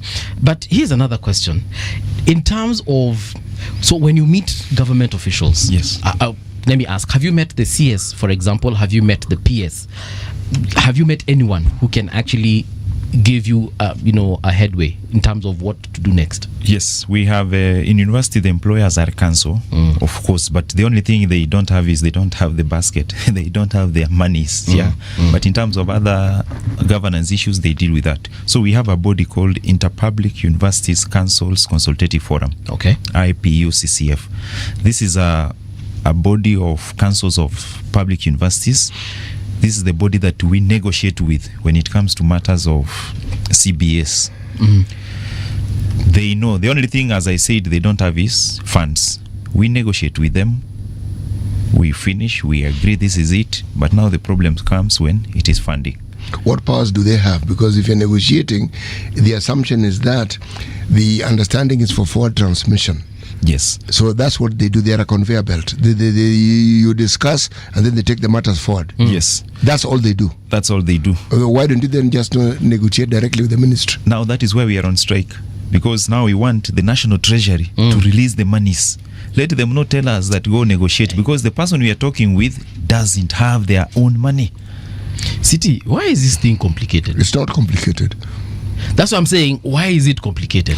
No, Because wha- it is, from his conversation, it is clearly not. Can I perhaps rephrase your question? Please do. Why is it being complicated? Thank you. The Ministry of Health had a similar problem with their interns, the payments, the amount they should pay, and so forth. Do you hear the medics? Do you hear that field of discipline complaining? No, because it was sorted out. Yeah, and that's why I asked, were they involved in the budget making process? They said yes. Were they involved? So when the money was disbursed, does it include their salaries? Yes. Why is it not being disbursed? They don't know. Right now, from everything that I've heard, this problem has been compounded. It is not a problem of last year and the year before. It is over a period of time. So the amounts that are being involved are over several, not 2 or 3 months, more than that. That's why the amounts seem huge. But you need to understand that you're talking about 30,000 employees. Yes. So if you look at the money they earned, those figures would make sense. Now, if I were to ask you a question, Yes. when a government conducts its affairs in this manner, what does it tell you about the Ministry of Education? Right. What does it tell you about Treasury? And what does it tell you about the state of money within the country? What does it tell you? It just tells me kuna watu wanataka tu to make life complicated for others for absolutely no reason whatsoever. There are reasons. We may not like the reasons, but there are always reasons. What do you think the reasons are or might be? Education is not the only sector that has problems. We amplify them because it touches the very nerve center of our being in this country. So, if there's one thing that parents sacrifice for, is the education of their children. Right. They will sell, they will do everything. Even the lecturers themselves are parents. So let's say you have a SACCO that the university deducts money from to pay to your SACCO. Yes. But you've planned. At the beginning of every year, you take a loan to pay fees for your children for the whole year. Yes. Okay? Through the SACCO. Through the SACCO. Then ubaki ukilipa pole pole. You know what you're supposed to pay, so you're fine. January, you do the same. So you've planned for the next God knows years, I'm paying these fees. Then they deduct your money, but they don't remit. So when the beginning of the year comes, you can't take that loan. So January 2026, you can't take that loan. No, you cannot take You that can't loan. pay fees. In fact, as far as they're concerned, you owe money for the debt you took previously and you haven't paid, and they begin to threaten you with people these fellows who come to collect money on their behalf. There are some really funny names. Those ones, they'll come to you. Okay, so your whole setup is messed up. It's completely in shambles. Yeah. Because it's not as though you have 10 other sources of income. This was your main source of income. So you find the problem, and if it goes on for 1 month, it's a problem. 2, 3, 4, that problem is very compounded. Bro, if it goes beyond month 2, then we have a big problem. Not only that, the moment you're in CRB, Yes. you can't also go to your bank to get a loan. That is the end of the story. Yes. So now you're stuck. Yeah, so Cyprian, again, let me ask what he asked. Have you spoken to the ministry? Because you've spoken to this inter-council something, I'm forgetting the name, but Yes. you've spoken to the council. Yes. Clearly the council is not helping. No, they're helping, It's but been 48 there's a days. limit to what Yes. they can do. It's been 48 days. Yes. You're saying that you have now spoken to the ministry? Yes. Directly to the CS and the PS? Yes, government now is aware. Okay. Because when we meet them, sometimes even we ask them, why are we meeting you? Do you have the amount? They say yes. Now when you see us here, Yes. we are talking on behalf of government. Right. Yes, so it's not a must that you see the CS here. Sometimes they tell us that because we do question them. Now you people have come to the table to negotiate with us. Yes. Do you have the amounts? And then they say, yes, we have full authority from government. Okay, when you go to the talks, for example, now the issue we are having about 7.9, as I said, it was a court case. It is the way they wanted us to implement that CBA. We went to court and the court pronounced our way as the best and the right way of doing that CBA. Okay. So they said now pay 7.9 that you owe workers. They agreed, and I think you saw them first beginning saying the amount is not 7.9, it is 624 million. I think you saw that kind of debate. Yes. So when we went to the table, we told them 7.9. We calculated and it was coming to 7.9. Yes. They brought all their finance officers from all universities because now those are the ones who have the figures. They arrived at the 7.9 billion as the figure. When now it comes to payment, now that's where we are stuck to date. Because we agreed last Friday. Yes. So to date is almost a week. They agreed it's 7.9. Yes. And we told them pay that money, we go back to work. And the money is there. The money. I just want to confirm the money is They there. said the money was there. As far as we are concerned, they have money to pay. It is only that they are not serious. Yeah. And let me ask you, Yes. why should we be on strike for 48 days? I'm asking honestly, and nobody is talking. You have even seen students going out saying, Yes, I saw the yes, students. can you pay complaining. lecturers so that they teach us? Yeah, nobody seems to care. So are we saying that for the last 48 days, students have not been taught? Yes, students have not been taught.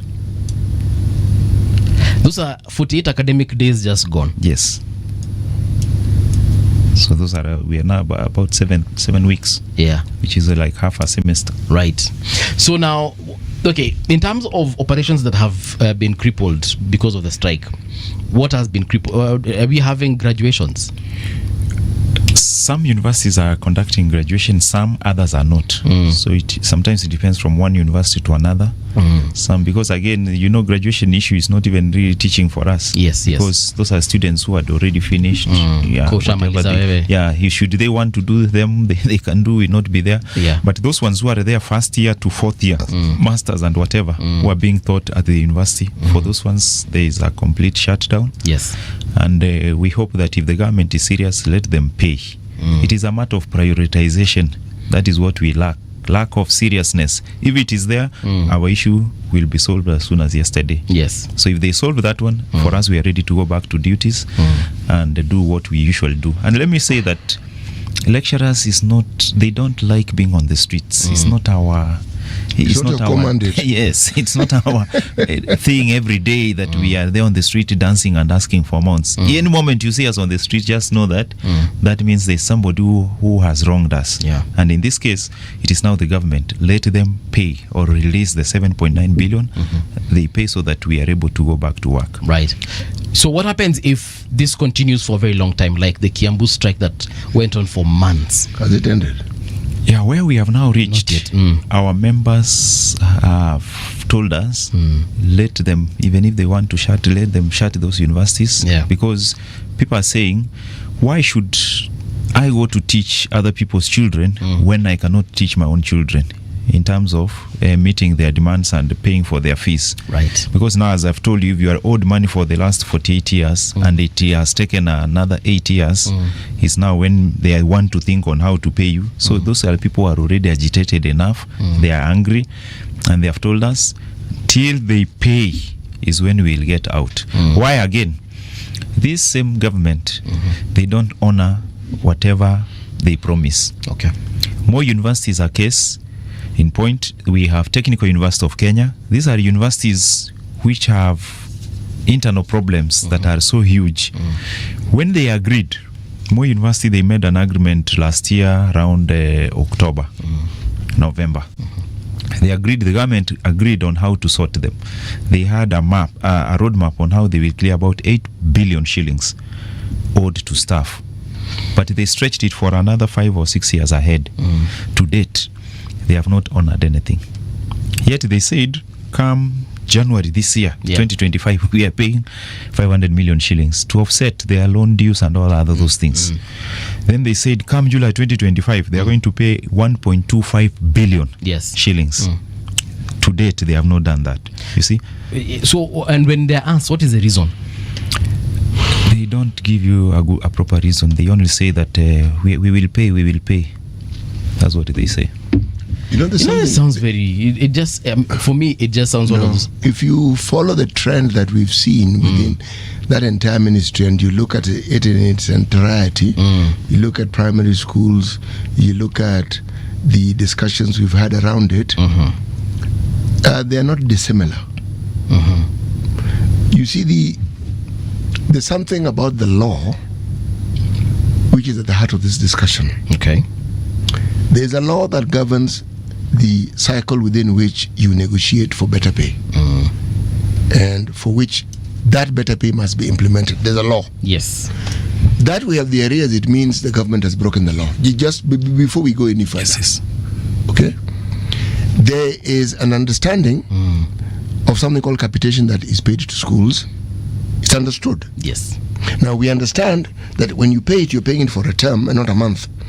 So if you're paying it on a monthly basis, and there's regularity, one could argue it's an understanding so that the money arrives. But this isn't always the case. Now, if you listen to the complaints that the unions that govern primary and secondary school and the discussions with the head teachers, has always been head teachers sending children home because they can't run the school. Not because they can't run the school. They do not have the money to run the school. The government's supposed to give them money to be able to run the school, and when they don't have it, they can't run the school. Yeah. This is something that has been ongoing for a very long time. Now, I can easily compare to the time when I went to school. One hardly ever heard of these problems at all.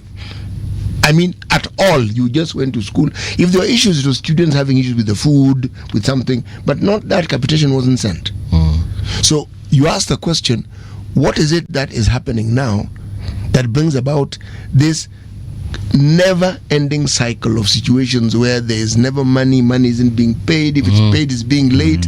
When the government says they've released it, the schools say we have not received any money. Someone just says it has, and I'm like, how? Yes, and somebody tells you told the head teacher and say, look, they may have released it, but we haven't received it. Yes. Okay? So it isn't just the university, it's government learning institutions. The problems are really not that different because the source of money is the same. So you ask yourself the simple question, what exactly are we dealing with here? And I would like to ask a question, the people who are in that ministry, do they also have a problem with being paid on a monthly basis? I doubt. Not really. I doubt. I know. Their salaries will check in as they should. That's why I'm asking the question, because maybe it's a nationwide problem and maybe they also don't get paid. It's not a nationwide problem. Precisely there now. So let's take the example further. In all the ministries that we have, there are 20 whatever, that we have in the country. 22. Yes. Do these people get paid regularly on a monthly basis? Because I'm talking about the source. I'm back to the source. Yes. Source is the same. Do they get paid their salaries every month? I'm sure it doesn't even delay at all. Okay, so what is it about these other institutions? Remember, these people who work in these institutions, they all pay taxes. All. Yeah. Okay? So you give them money, some of it comes back to you. And the more institutions we have, the better it is because you have more people paying taxes. Yeah. Now, forget the taxes. When people are paid, you know what they do? They also spend their money. For everything that we buy, there's some indirect tax on it. So the more money you give out, the more that comes back. Yes. It's very simple arithmetic. The money cascades and it goes down, and a lot of this money actually goes back to the government. So when the government doesn't put money where it should be, is it surprising that they don't get money? They themselves have actually created the bottleneck for their receiving money. Right. Yes. You mentioned a couple of governments. You mentioned the Kibaki government. Now we are in the route to government. Yes. Has it been different dealing with other governments as opposed to the Kenya Kwanza government as far as remuneration is concerned? Yes, I can say now the problem has gone deeper than the previous governments. For example, when it reaches a point where they cannot remit your loan, you know, my loan is not a government loan. It is me who walked to a bank and said, here is my pay slip. Yes, can I get a loan? And then they said, yes, we'll give you this loan and we'll be deducting this every month. So that is not a loan like the government that gave me. It is from my money. Right. So when you go ahead and you don't pay that, you see now the problem you are causing? It was my money. So you get, if you we are two lecturers here. Yes. You did not take a loan. You know, you get your 100% money. Yes. But me, because I took a loan, and that loan is supposed to be deducted and it goes to a bank, it doesn't go to the bank, neither is it with me, but it's with either university or with the government. Right. But now you cause a problem for me, because now wherever I go, I'll be told you are blacklisted as a person who defaults on payment of loans. So with that kind of agony that our members go through, it becomes difficult for us to deliver. When it comes to pension, you are being deducted your money. You know, even pension, again, there is a component that is from my money. Yes. And of course the government gives their portion. So even that which they deduct me, which is my money, they still don't remit. So people have reached a point where they say, then let us have a law whereby you don't deduct anybody pension, because you are deducting me to have a good life when I retire. Allow me to squander my money now, so that even if I suffer, it's the same thing. We have lecturers who have just retired from university maybe last year. Right. Up to now, they have not received their dues. Now they are asking, why did then I retire? Yeah. My family members are wondering, why have you been working and saving all these years if your money is not here with you? So that's the problems we have, like now in Technical University of Kenya. Yes. The pension is gone, it's not there. Why? Where did it go? Members were deducted amounts, But they were now not remitted. it was never remitted. Even they were in Senate 2 days or 3 days ago talking about the same. So now that is just one university. We have several that have that. And you know, somebody who's retiring now, that's somebody who even entered service maybe in the 80s there or something like that. So Yeah, you like- have worked for 30 or so years. My aunt retired just Yes. this year at 75. Yes. She's been lecturing for, at the very least, Yes. some 40 or so, some 4 decades. Yes. So let me ask this question, and it's in regards to that thing that you've just told us. Yes. Pension has just somehow disappeared into thin air. Yes, yes. So what happens to that person? They will fight it out in court, or wait until that money is remitted, or as how your mambo a focus on kulima shamba yake? Yeah, we'll continue fighting for her money to come if she hasn't received. I can tell you there's a time we had a demonstration here and some retirees joined us. And you know, now in university they retire at 70 plus. When they come there, even the demonstration, you know, you sympathize with them. Why is this what we will go through when our time will come? So it is a bad thing, because as they paid religiously their portion, because pension, you pay your money and government also pays their part. Now government, including what was duly from your dues, is not there. You are told that for now the pension money is not there. Yeah, it has gone under. We don't know how to do it. They need now to begin another new pension scheme, which that person who has retired will not be there. So you just go home and your people, your neighbors wonder why you have been in service for all that long. So those are the problems that we go through in the university sector. Did they tell you it has gone under? Yes. Technical University of Kenya, to be specific, So went under. I have to ask here, the entity that was managing the pensions, was it a private entity? Was it a quasi-government entity? What was it? Senior SSF? It No. no, we have there's a fund manager, which is sometimes it can be either from government, Yes. but that thing is run by the administration of the university. They are part of it. We have trustees who are from the university, and then workers will also have one or two. Okay. There's a problem there. So when you put all those problems, we have a myriad of problems at the university, and that's why our people are saying, pay us our money, because what we are going through, there's no way you can even promise me that go back, I will Let pay me later. ask, there is the RBA that is supposed... Retirement Benefits Authority. Yes. Yeah. It's there. What role do they play in such a situation? That's what we are also asking.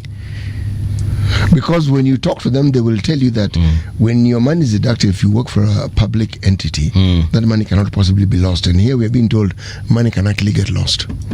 And the Retirement Benefits Authority has a lot of money. When I say a lot, I mean what? A lot. Yes. So do you, when suing, do you enjoin them in this suit? Are they on your side? Are they respondents? This is now the RBA.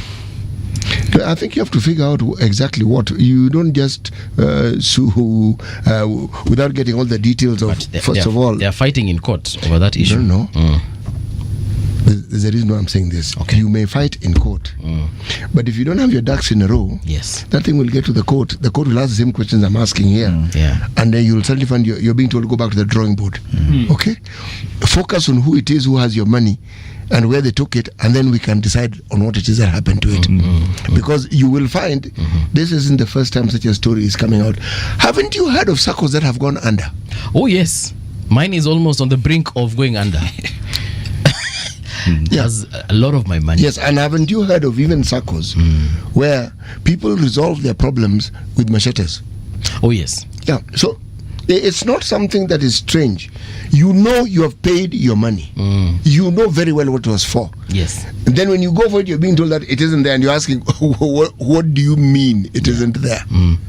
And yet, in many of these cases, if we look at what is reported in the papers, you'll find officials took loans beyond the capacity that they should have taken. And some of them have defaulted. 1 or 2 have died. So you know, getting back this money becomes really, really tricky. You see, again, let's look at what this tells us. Right. It appears that we have normalized, the word we use is corruption, but corruption doesn't quite cover it. We seem to have institutionalized wrongdoing with its diversity. Right. People who are entrusted with a position where it is known what they should do on behalf of others don't do it. People who are entrusted to oversee money that are contributed by members feel that is the only little pot where they can just lend each other money the way they see fit. Yes. How many times do we hear of SACCOs that have promised the members that they've got some land and they subdivide and you're buying it, and the day you go to ask for that for your, because you know you finished, then you're given stories. If it's the same Kenyans who manage some of these funds, it's like a trend we have here in Kenya. It is. It is. It's us. It's not some other people are doing this for. It's us. Right. So the university problem, even as we hear they're on strike, it isn't one thing. It is very many things that have gone wrong. The wrongdoing that I'm speaking of, but the wrongdoing starts with the Ministry of Treasury. Yes. Then it comes down. Because some of these things can be traced to these officials who are supposed to be in charge. For them not to have blown the whistle at the time they should, you have to ask the question, what part have they played in this problem that is there? Yeah. And that is why, again, I'll go back to my previous question of, so what is the game plan? Do we have a day-by-day game plan such that if today, for instance, you probably have a conversation with the council doesn't respond, tomorrow are we going to the ministry doesn't respond, do we now petition the president? Yes, where we have reached for our strike, as I said, the first issue was sorted out. The second issue of 7.9, this one now we have agreed, all of us, that the amount is 7.9. Yes. What are we doing? We as unions, we have said, and our members, pay that money now, so that we are done with that issue. Then the third issue was a CBA called 2529. Yes. So for 7.9 billion, we have already told them, government, we have been clear to them, even the ministry and National Treasury, now pay that money at once. They came with 3 installments. They're saying that money can be paid in 3 installments. We told them, in essence, you are also telling us you have another 3 strikes coming. Because that's what it means for us. And anytime you tell us promises, that is a strike. If you say next year July you are going to pay, in other words, you are telling us start preparing for a strike in July of next year. So there's a strike in waiting. Yeah, so we told them, we rejected their offer of 3 installments. They have said now they have come to 2 installments, but we told them pay this money once and for all. Let me ask you a question. Has the government ever, in the time that you've been in the unions, have they ever come to the negotiating table having paid the amount they said they were going to pay? Let's say they've said 50, meaning you find 50 has been paid, so they're saying, guys, we've paid 50. Can you give us a little time to pay the other 50? Have they ever done that? Yes, they have done. They've paid? Yes, they And have then done come to negotiate? before. This is the first time that I am seeing a trend where they are not honoring what they are saying. If you go back to 20, we had a CBA called 2013-17, whose cost was 15.2 billion for all workers again. So that CBA, the government paid it in 2 components, 10 billion and 5.2. They came to talk. And they kept their word. They paid and then came to talk. Yes. So the talk was easier. They said, here we have 10 billion for now, guys. 5.2 billion will be coming. And we agreed. And when the time came, they gave paid. it. Yes. So when 10 was paid, people went back to work. Yeah, people went. Where we have now reached is, I've told and I've given you 2 examples. Yes. They have not paid what they said for Moi University. Yes. They have not paid what they said for Technical University of Kenya. How can you trust that now, if they say they are paying 2 installments, they will? Second, we are telling them we have been on strike for 48 days today. Can you pay now? 7 point is a drop in the ocean compared to 700 billion in the ministry that they have. So they, even out of the 7.9, they have not come at with 5 billion said, look guys, no. tunakuja na hii kwanza, no. tuwafunge macho. No, they are only saying this 7.9 you allow us pay in maybe 3 next year installments. 2 billion, the other year 2 billion. So by the time we Okay, go let to me the year ask you the 2028 is when they will finish. We will talk of a roadblock, but there are people or there's a person who's causing this roadblock. You know these guys are not going back to class anytime soon. No. That one, the reason I'm not discussing it because I've assumed that that's what they're going to do. That one I'm not even talking about. It's not happening. Yes, because I've been following this thing. And what we are now dealing with is a trust issue, not even a money issue. Because if they had been paying, it would be they'd say, we paid you guys. They would say, okay. Unions are not unreasonable, just so that you understand. And they don't go on strike on a whim. It's not like you wake up today and say, guys, what should we do today? We seem to be a bit dull. Can we inject a little excitement in the country? Okay, let's go on strike. No. It's you've talked, you figured, okay, now let's write. And by the way, the strike note is not the only letter that they write. Yes. They have written other letters saying, guys, can we... there's something coming. Yeah, please, guys, let's not get to the point where we're writing this letter, because when we write the letter, we are definitely going to go on strike. Yeah. And then you'll find people who've said, no, don't worry, it's coming. It's coming. These guys are joking, this thing is not going to come. Someone sees Cyprian's na anasema, jamaa bana nisumbua. But what it also tells me about the strike, it's a story I used to hear of the unions of old, not these recent unions. Once upon a time, that when the teachers had one union, there'd be an issue, and somehow the meeting and the decisions would go beyond the ministry. It would go to State House. And all the officials of that particular union would go to State House. When they came back, an understanding had been arrived at. Yeah. Okay?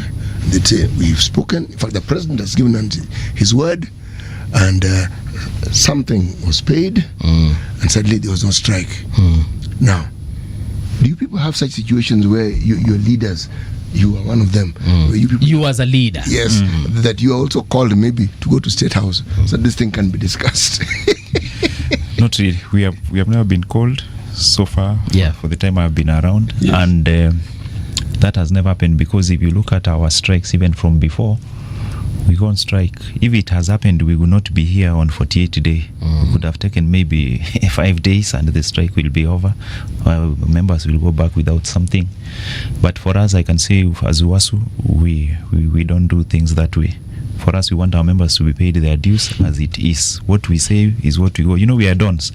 We believe in what you put in is what comes out. When you look at the other issue that we are having in this CBA is 25-29 CBA. We are asking for harmonization of allowances. Is another critical across issue. All public across all public universities. It isn't harmonized and this, now. it isn't. And this is from SRC.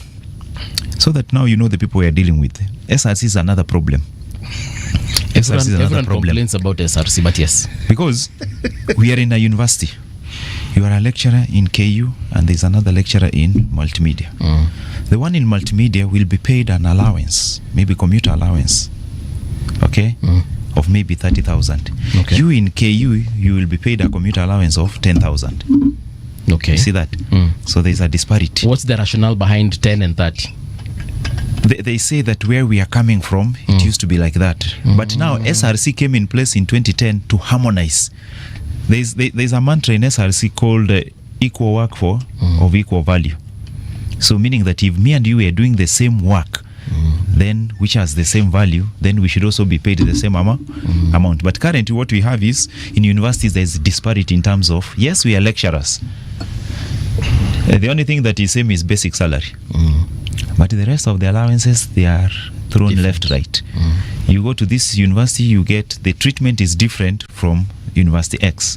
And now that even makes members to start saying how I wish I go to Multimedia University, for example. But there's nothing that is attracting him there other than maybe that extra commuter allowance that they are getting. So when we met SRC, we told them, now it's time to harmonize. They agreed in 2025 CBA, which we are now about to start negotiations. We shall harmonize. They have now come to the table again. They are not ready to do it. Why? Because now they are saying that harmonization, we may need to again push it to the future. Why? And as we are saying, those are disparities that you are already creating. Not only SRC, they are running away from paying Those or are bringing disparities everybody to. which they, by virtue of their mandate, are the ones who should be resolving. Yes. Yes. Because SRC, another reason why SRC was brought is to ensure that if you are a public servant, if you are a driver at the Ministry of Finance, and another person is a driver at the university, their pay should be the same. Because they are working in the public sector. Okay. Okay. Doing the same job. Yeah, they are doing the same job. You are a driver, is also a driver. Before SRC, you would find that a driver maybe in a certain sector is paid higher than another in another ministry or something like that. Yes. And so people say, what is different? So you find somebody leaving a job here, going to another sector within government to work, but doing the same job with a higher pay. So SRC said, we want to harmonize and standardize. But now when it comes to university sector, they are not ready again to do it, because they want to run away from a reality that if we harmonize, of course it requires, now you bring up the person who is in KU earning maybe 10,000 as commuter, take him also to 30 like the other, so that they also feel that he is a professor, I'm also a professor. Not that I'm a professor, but my commuter is lower than your commuter on the other end. So those are other things that we call harmonization, so that the treatment is the same, because that is why we have SRC. When you look at SRC, would you say that as an institution, they have the will to solve this problem? Another problem with that SRC is I can say they are not sincere. Yes. For me, if they were to work in a rational way, I don't know, maybe because as we come from the university, there's a way we look at things. You look at something, you do a research on it, you get the rationale behind it, then now you implement the outcome. But SRC is working from backwards. They look at that and then they say, no, if you do this one, we are not. Even salaries, you should be able to conduct a survey. Look at the market, look at the purchasing parity, come with several factors, then you say now your pay rise, inflation should be this. But I can tell you SRC is not doing that. They only just look and say, I don't know, they do a ping pong, and then they say your salary should be increased by 2%. The rationale is not really there. They actually do. They actually do go into those details. But what is more likely to happen as a government institution directly involved with what we call their mandate? They're also subject to being influenced. Yeah, then something like that. They're subject to being influenced because I'm saying this because I've had dealings with them, and so I have an idea of how it is they work. But from the time I was a student, this was a really long time ago in my undergraduate studies, it's like we've always had a problem with the university. No, within the university, problems have always arisen. That is a better way of putting it. From a time in the Moi era where the university constituted a very serious opposition to the government. Right. Okay? And part of the reason was because the university would always be that one unit that voices its opposition in numbers because of the students. Okay? Then we morphed. We became very many universities. There are those who say that we grew too fast. I don't think that is actually true. But here we find ourselves, and this is a question I want to ask. Is there a blueprint? Is there a master plan for education learning in this country? Yes. Is it? In our country, and they say, Kenya, there is nothing that is not in the shelves of Kenya. Education master plan is there. They have done several, and the most recent was the Presidential Working Party, which came out with several recommendations. So they have. The only problem we have is implementation. Even that plan of universities, it is there. That in every county, at least, it's in the constitution, we should have a university, at least one university for every county. And progressively, I can see them doing that. Yeah, the most recent was Nyandarua University. Meaning Nyandarua as a county, they don't have a university. Now I've seen one coming up. There was a university in Kabarnet. Those are universities that just came not more than 5 months ago. So on that aspect, you can see there is that progress. But again, the same aspect, the same government is being told, for example, we need the number of lecturers is another issue. Okay. Themselves from their own reports. For example, Intercouncil University of East Africa, the councils of universities, intercouncils of universities of East Africa, where Commission of University Education, our regulator in Kenya, is a member. They themselves, Commission of University Education, is saying Kenya requires at least about 30,000 lecturers by the year 2030. How many are we currently? Currently we are 10,000. All right. Join the queue, because our learning institutions at a lower level also require teachers. The numbers, and then specific to the subjects that we now have with the CBC. Yes. And every once in a while we are told similar numbers of requirements. Then the government proudly tells us that they have employed 3,000 teachers. You say, what are we supposed to? Gentlemen, we have come to the end of the show. But Cyprian, we invite you again. Come back here.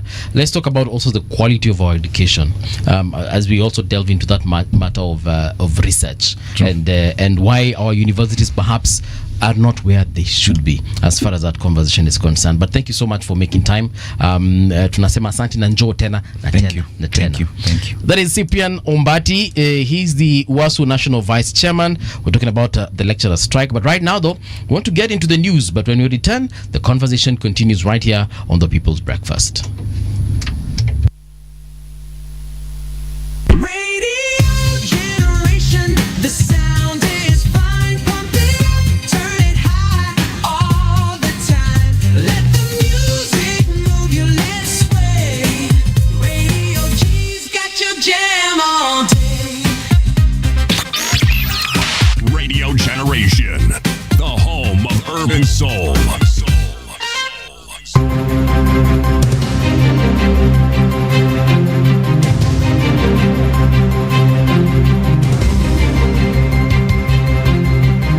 This is the Radio Generation News.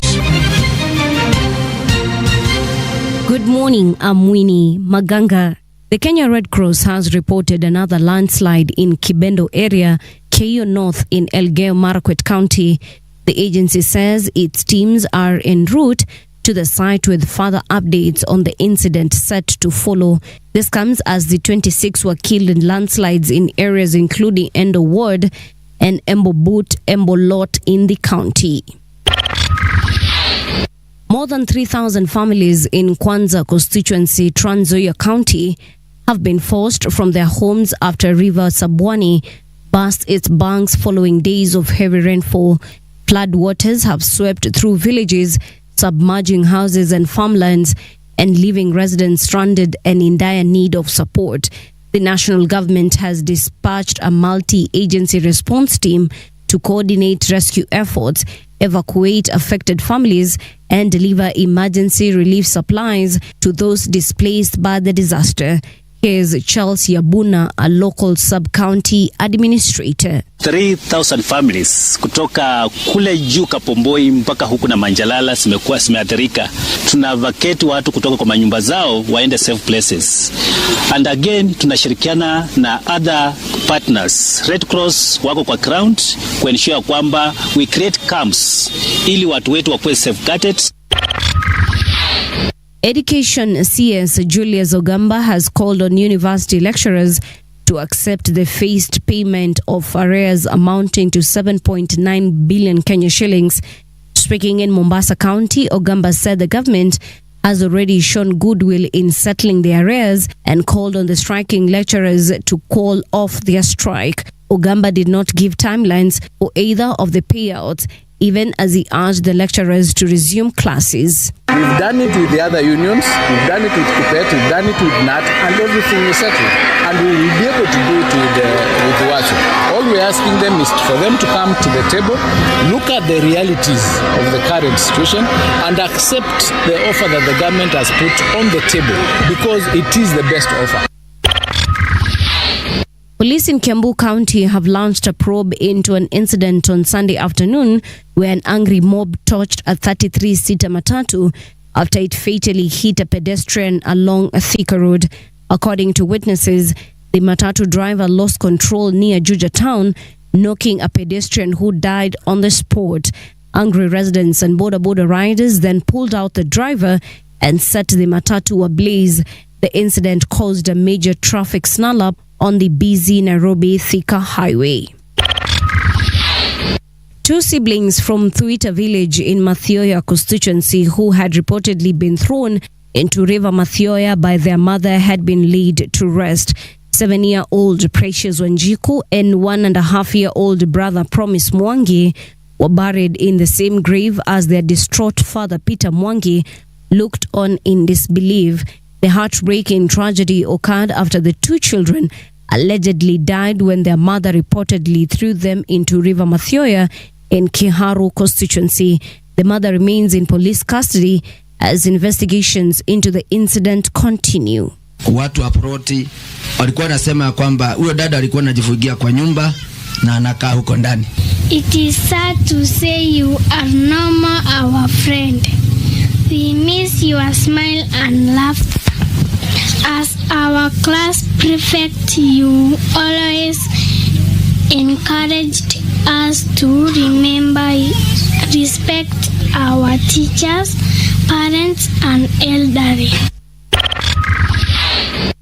Kenyans Helen Obiri set a women's cause record to win the New York City Marathon on Sunday, while compatriot Benson Kipruto won the men's race by edging Alexander Mutiso in a photo finish.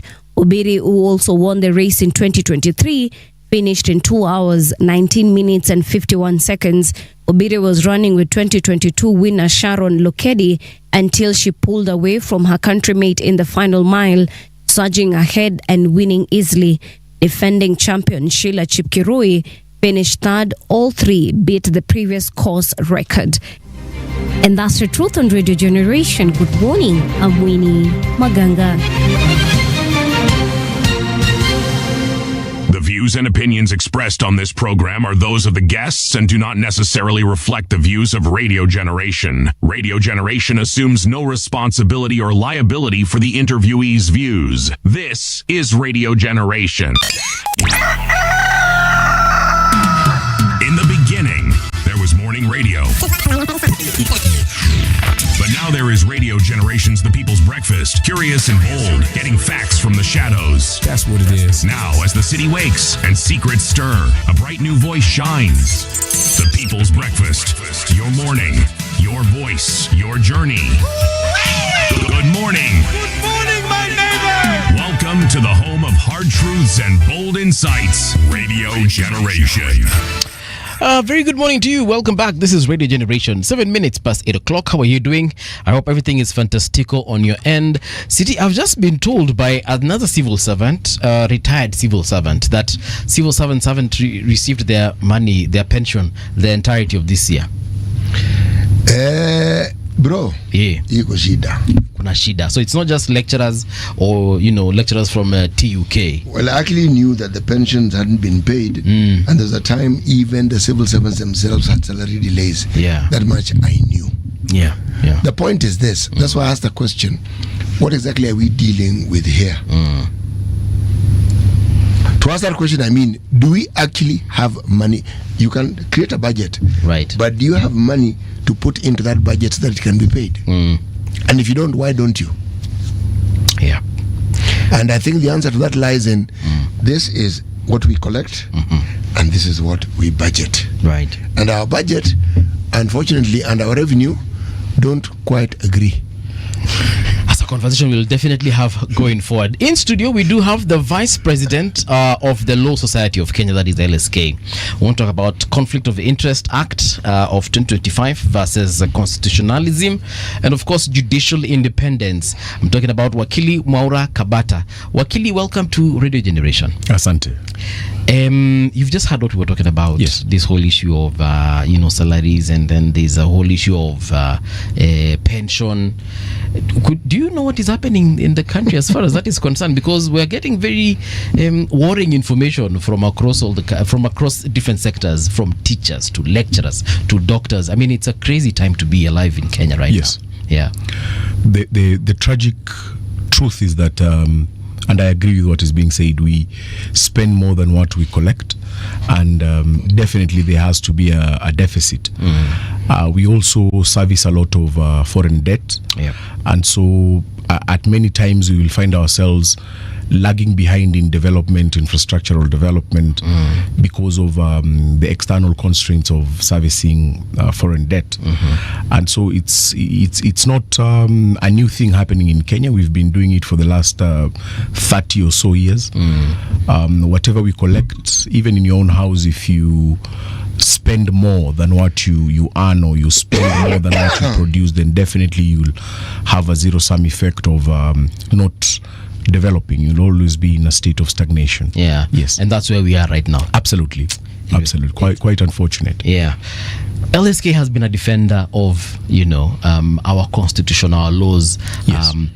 But lately we are seeing a situation whereby our laws are not being respected in terms of even court orders. We're seeing the government increasingly just ignoring them, or finding a way to circumnavigate that situation. What is the LSK doing as far as that is concerned? There is so much the Law Society of Kenya can do. We have a statutory mandate under Section 4 of the Law Society of Kenya Act, the statutory law that brings to life what we have as the Law Society of Kenya. We have our fair share of historical appreciation of the legal development in our country. We are not complaining. We work in very, very awkward environments. We have seen instances where courts of law have given directions or orders or judgments that the governments of the day have refused to comply with. Those historical moments have been documented. There is a very, very clear relationship between good governance, rule of law, and development. That is to say that those countries or those jurisdictions that affirm the position of democracy, as well as the position of good governance and rule of law, respect for courts, have a good index on development. Of course, the converse is true, that those countries that then do not apply the formalisms of respect for the law, then also do not enjoy a good development trajectory. Yes.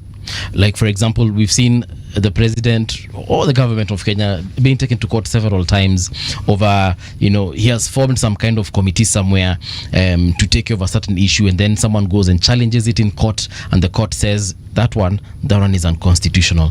Yet we have lots of lawyers that surround the president, whether they work for government or they are his friends or they are his advisors. And I'm assuming these lawyers are members of LSK. Don't they advise? And I've been asking this question, and of course I know you can't hold brief for them, but don't they advise the president on what can and what cannot be done as far as our constitution is concerned? I believe that they and in fact the president is surrounded by very, very brilliant legal minds. There may be a case of a king who is naked, who doesn't want to be told that he or she is naked, or there may be a case of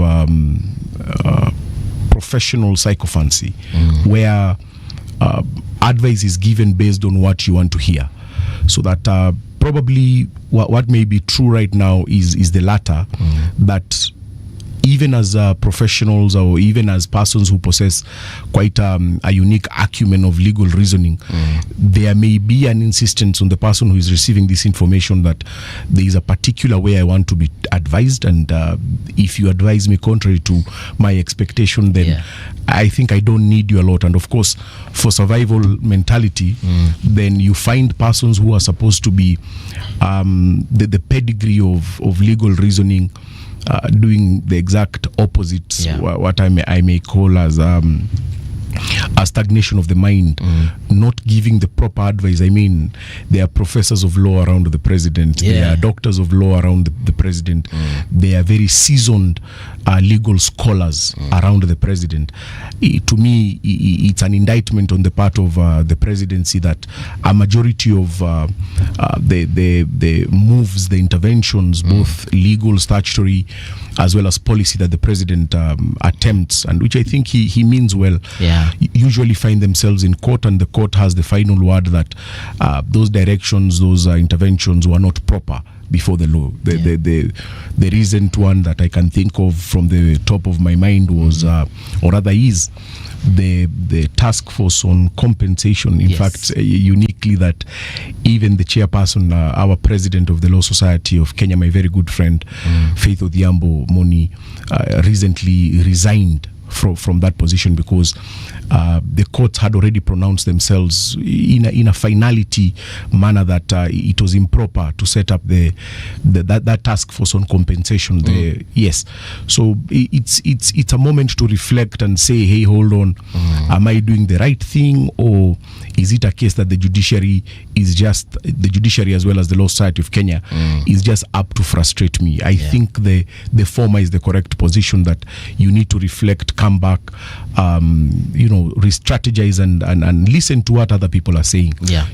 So, for example, on that issue of compensating victims of brutality, police violence, and so on, it was part of the 10-point agenda. I believe it was point number 8 as far as the Ruto and Raila coalition is concerned. Absolutely. And one thing that was very clear, or Kenyans agree on rather, is that people need to be compensated. Now, when we look at that aspect alone, can't we find a way of just making this, because I believe Faith Odhiambo also joined that because she has the same heart and she's passionate about ensuring that individuals of police excesses are compensated. So looking at that, can't we find a way as a country and put politics aside, tusiweke sheria kando, but find a way within the law to just make that one legal, make it okay, and just move forward with it? Because we've had conversations here with lots of individuals, politicians, analysts, and they say that if we decide to follow, if people were to go to the courts to seek compensation, first of all, because of the statutes of limitations, majority of them might be, or some of them might be, locked out of compensation. But this task force, I believe, has got every good intention to ensure that individuals are compensated and taken care of, and people are able to move forward. What do you think about that? Is there a way can we find a way, basically? The intention to set up the panel of experts on compensation, to me, was a master stroke in terms of addressing the unending demand for reparations and historical injustices in this country. Although it also forms a larger bulk of a political discourse that has not been on the table for a long time, which is that the government has to come to a point where it must admit and take its fair account of and responsibility on human rights violations in Kenya. And they did not start today. And so that framework can be addressed in a human rights perspective, and which we have mechanisms in a constitutional way. For instance, you will remember that the president also set up the SGBV task force, where again, curiously, the president of the Law Society of Kenya, Faith Odhiambo, sits as a permanent member. And there was no problem with that one. In fact, it was seen as a welcome move. The chairperson is a former Supreme Court Judge, Dr. Nancy Baraza. And so when you look at it from a formalism of a government taking stock and being accountable, it then means that the government must accept its fair share of responsibility. And by admitting so, there comes the obvious question of how do you make good of a wrong? Through reparations, through compensation. Now, in terms of compensation, I think this panel intended to, and I may be wrong, but I hope I'm right today, intended to address, to come up with a formula, a mechanism of how victims will be identified, stories will be documented, an assessment of what would fit, not as as an adequate but as sufficient compensation. When you lose someone, a loved one, you cannot say that $1 million Kenya shillings suffices as compensation. As compensation, but it is something. I'm not saying $1 million is what would have accounted for that. I'm using it metaphorically as a figure, or rather as a token of admitting harm and compensation. But going around the country, it will be important to document from the Wagala massacre, from what happened in Lamu, from the extrajudicial killings in Baragoi, in Siaya, the bodies being found in Rivayala, to young Kenyans just disappearing. In fact, sometimes we must take stock and say that if a member of parliament, look at this instance, a member of parliament is gunned down in the heart of the city at night, in a very busy road, which is Kenyatta Avenue, at a place where we have mounted the largest surveillance system, and to date, no one has been found culpable. The following day, they arrested a rugged-looking gentleman and said that he's the guy who shot one member of parliament and his 3 armed security bodyguards. I mean, surely, let's be serious as a country. What I'm trying to say is that we must be deliberate about what we want to achieve as a country, not to overemphasize on a trajectory of expectation and then live with nothing. If a member of parliament of his caliber, recently another member of parliament was also shot dead just around what we call the roundabout at Nairobi Funeral Home. It gives you the trajectory. Another advocate was actually, sorry I forgot about that, another advocate was also shot dead again somewhere near Bomas of Kenya. Again, a place where you have very, very good surveillance systems from Bomas to all the way to Rongai. It's something that if we cannot see the government hand in all this, there are specific instances. I'm even afraid I'm limiting my words because I don't know what can happen. But if we don't talk about the government's hand in human rights violations, let us look at Tanzania, for heaven's sake. From Wednesday, I have a family in Tanzania. My brother lives in Tanzania with his wife. The only way we communicate, the only convenient way we communicate nowadays is through online platforms. In fact, cellular communication has since gone down because, one, it is inconveniencing, it is expensive, but you see, you can talk for free, let's say, using Wi-Fi or using internet connectivity through platforms like WhatsApp, Signal, you name it. From Wednesday, Tanzania went dark. To date, you cannot use the internet in Tanzania, and it is being reported that human rights violations are continuing to occur in Tanzania. Citizens in Tanzania are being killed, and they are not being killed by COVID-19 or a strange black bird. They are actually being killed by bullets that have been bought by taxpayers' money. Same thing that happened in Kenya last year in the run-up to the Finance Bill 2024 and also the Finance Bill 2025, both in Kenya. So unless we take stock of the human rights violations that are being committed in Kenya, particularly in a moment like this one, in a moment of a digital world where such incidences can always be reported in a flash of a second and can spread across.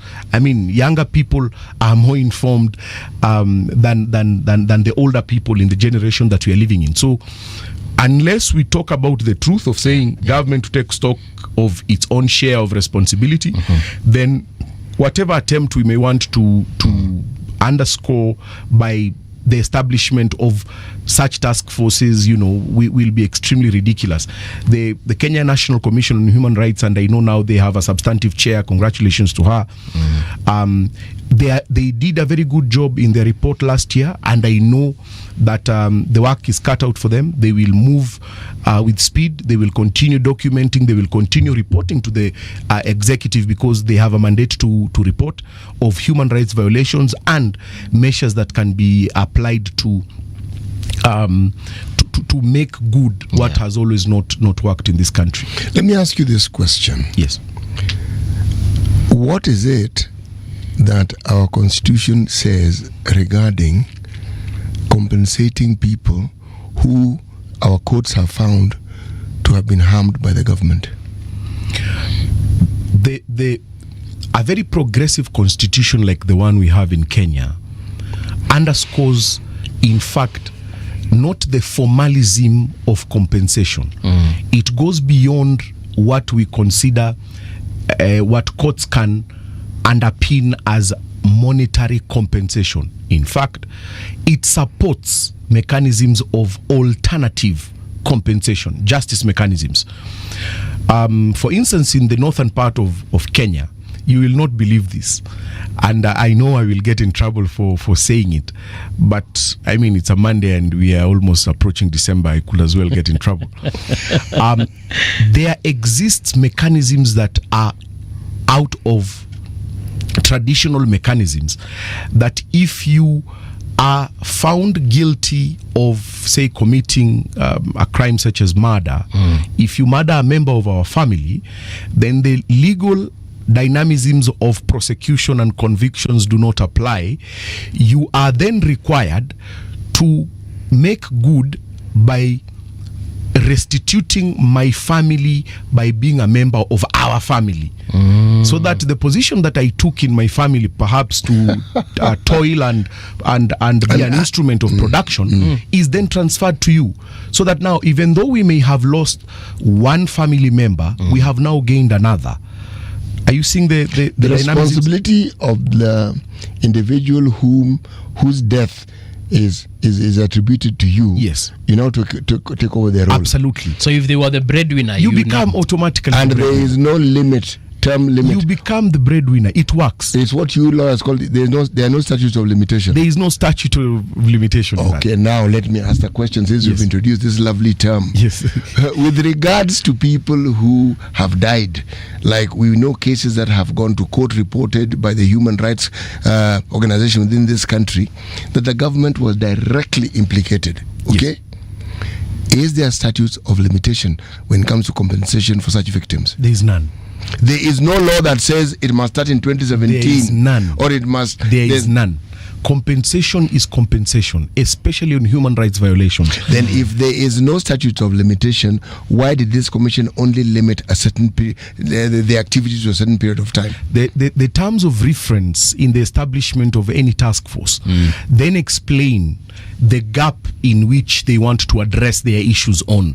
For instance, if you are supposed to compensate Kenyans on a blanket check, you will realize that you will go even before independence. You will go back when you could attribute something to the crown, an ordinance, and say that the violations that occurred, say, in 1932 would be the purview of this task force. But this task force was very specific on its period. In fact, I am even excited to say that as the court order is still pending right now, the 100 days for the gazettement are lapsing. Yes. So we might find ourselves even in a position probably in December, when this task force was supposed to hang its boots, that its term has ended, but they are still in court. Okay. It will be an interesting moment to Is there a way in which you can... there is the law and then there is justice. Yes. We are talking about the law here, yes, not justice. Okay? Because justice is aspirational. Okay? Yes. Do we have a no, let me reverse. Is it possible to create within our laws a mechanism which we understand to be a policy and a process by which, after the courts have pronounced themselves and all legal processes have been gone through, that we understand that when you have suffered A, B, C, D injury, including death, in this country of Kenya, this is how we go about compensating you, not necessarily through money, but looking at what else you can do, because the deaths, the compensation, I like that example you gave, is supposed to take care of certain things that this individual aspirationally may have done, if they were alive, could have done. But more importantly, the loss of life has to mean something. That is why insurance companies insure life, isn't it? Yes. And in injury, they will tell you, if you lose this limb, this is what will compensate you for. Why? In the absence of that limb, there are things you could have been able to do that now you will not be able to do. So they're compensating. Is it possible possible to come up with such a framework? Absolutely. And in fact, you'll be surprised that it exists. Under the framework of the Kenya National Commission on Human Rights, that framework is there. And in fact, it doesn't just start off by saying, compensate. It starts with a mechanism of identifying those who are ripe for compensation. It's a whole robust mechanism. And why some pundits had a problem with, say, this task force for compensation, is because they were apprehensive that it would take over a mandate of other bodies that are constitutionally mandated to provide exactly this framework. And so look at an instance such as government projects where compulsory land acquisition is mandatory, like the SGR. Now they are doing phase 3, the one that runs all the way to Malaba. I am promising you that it is the same framework that underscores the importance of, if I take your land for purposes of government infrastructure development, then there is a mandatory requirement under law that you must be compensated. Yes. The compensation in that case, in fact, is not now what we are referring to here, that it is a token of recognizing the harm that has been done to you in compensation on this other variant of personal property. In fact, it is at market rate. Yeah. So it means that if your property is valued at 5 million, that is what the government will compensate you over and above whatever you may have constructed on your land or developed in your land. So when it comes to the framework of human rights violations, let's take a perfect example of Albert Ojwang. Yes. Albert Ojwang is picked in, is it Migori?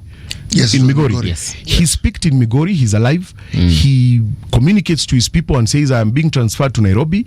There is proof that he got to Nairobi. There is additional proof that he got to the central police station.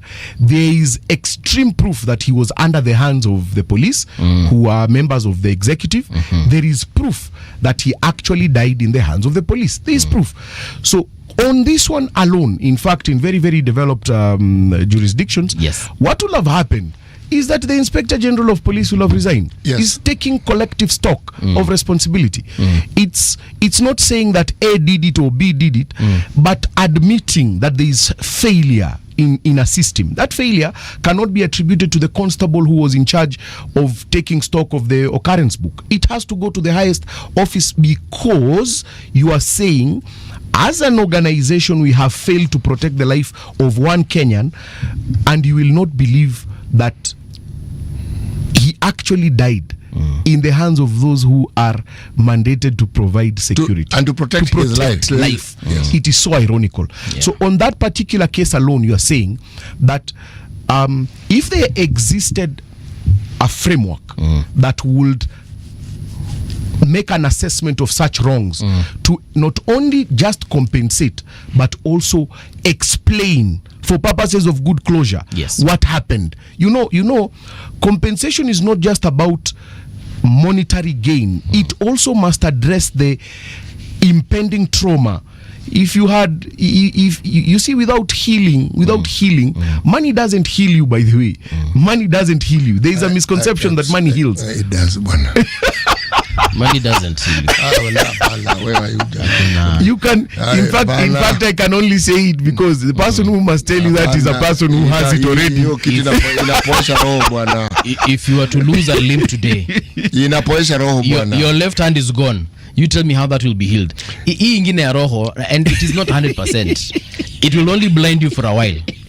You'll be happy to receive that 10 million. Absolutely. When, say, you are injured as you postulate, and you are unable to work, you will not have money. Yes. All the responsibilities you have, you will be unable to fulfill.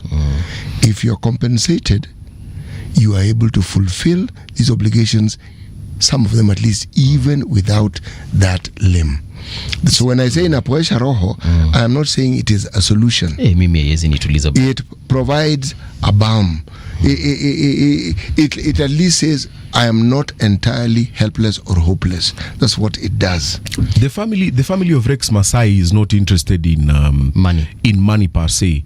The family may be interested more to understand, why did our son die? Who was responsible for it?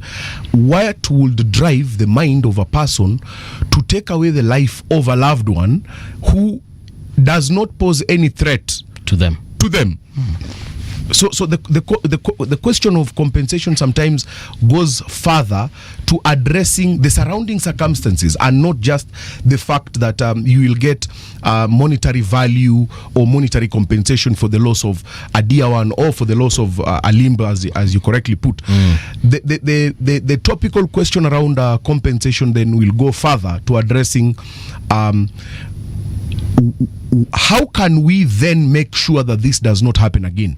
Then, because if it's just a monetary compensation, as you say, it can be an industry. We can have an insurance policy of saying if a police officer kills someone, just rush to Monarch Insurance or APA, get your 3 million, will kill you tomorrow again. I mean, it should not be that. Wakili, that's not what I said. I specifically referred to money. I didn't say it was the beginning and end all. I just said money helps. That's what I meant. I meant it, and I'm going to repeat it again. And we are not arguing with that. I mean, money is good, and we are agreeing with you. Money is good. Inatuliza roho vile unasema. What? By the way, when you have money, sometimes hata usikii njaa. I mean, when you have money in your pocket, you don't even feel hungry, and you've not eaten the whole day. In fact, you don't even feel tired. In fact, yes. But as you correctly put it, it calms you down certainly. If you didn't have money and you skipped a meal at lunch, you'll be very annoyed, because your mind is facing. The point that I was actually driving at was I was moving away from the law and I was moving to justice. Yes. Justice cannot only comprise of the monetary compensation that you may receive. No. Yes. There is, as you say correctly, the holistic approach of closure begins with the closure. Understanding what went on and setting in fail-safes that will guarantee that this doesn't happen again. See, now that is justice. Now, problem, and if I understand what we're discussing here, more and more when we talk about the conflict between the Conflict of Interest Act and we look at judicial independence and the Constitution and all this, what is often absent in this particular equation is justice. This is my view. And why I say it is that if I look at the 1971 commission, we didn't have task force those days. We used to have commissions, the Ndegwa Commission, okay? That particular commission, it legitimized rather that a fundamental conflict of interest. It made it legal, it made it possible. Why? It made it possible for civil servants to engage in business. There's a lot of discussions around it. Prior to this, civil servants could not engage in business. Simply couldn't, so the conflict of interest would not arise. But look at what the window that opened, and it became a door, it became a pathway, it became a highway with multiple lanes. Because part of what we keep talking about as our fundamental economic problem is the involvement of people whom we entrust with resources of the economy, being allowed to participate in the business interests, meaning they automatically stifle what you may call fair competition. Now those will argue and say, well, that's not true. Okay, then I will ask the question, has that particular or the effects of that commission been reversed? Do we have a law within the 2010 Constitution that outlaws that particular practice? Absolutely. You see, I keep making reference to success stories in the corporate world. The best performing corporate giants apply a test that if you apply it in the national setup of how our government is run, even at a county level, we will have success stories. The success stories are like this. You have to be extremely prudent in how you manage your affairs, that at one point you will not be addressing the question of whether you're conflicted or not. Public officers and state officers are constitutionally mandated to avoid instances where there is a conflict between their private interest and their public interest. Interest to avoid at all costs. In fact, it then I am telling you the truth. No, I'm shaking my head because that doesn't conclusively tell them not to be involved. It actually does. The Leadership and Integrity Act does. The ethics and anti-corruption laws do make reference to this, because ultimately your interest as a human being always supersede any other interest that conflicts with that. Okay. So anytime when your personal interest in fact, any time that your personal interest has an overlap with another interest that serves a majority of the members of the public, you will tend to choose your own interest at those times. And that is why certain laws make a rejoinder and say you cannot participate in these activities that make your personal interest conflict with public interest, because in the foremost, you are a public officer. You are not supposed to be supplying sugar and milk to government offices and then receiving a salary or on the same breath. What if the government is unable to pay you? Will you supply? Will you continue to supply? What if your interest, you are now under interdiction? Will you supply? So it makes you to understand and say, there is not only an express conflict, there also may arise an ostensible conflict or an apparent conflict if I proceed on this line.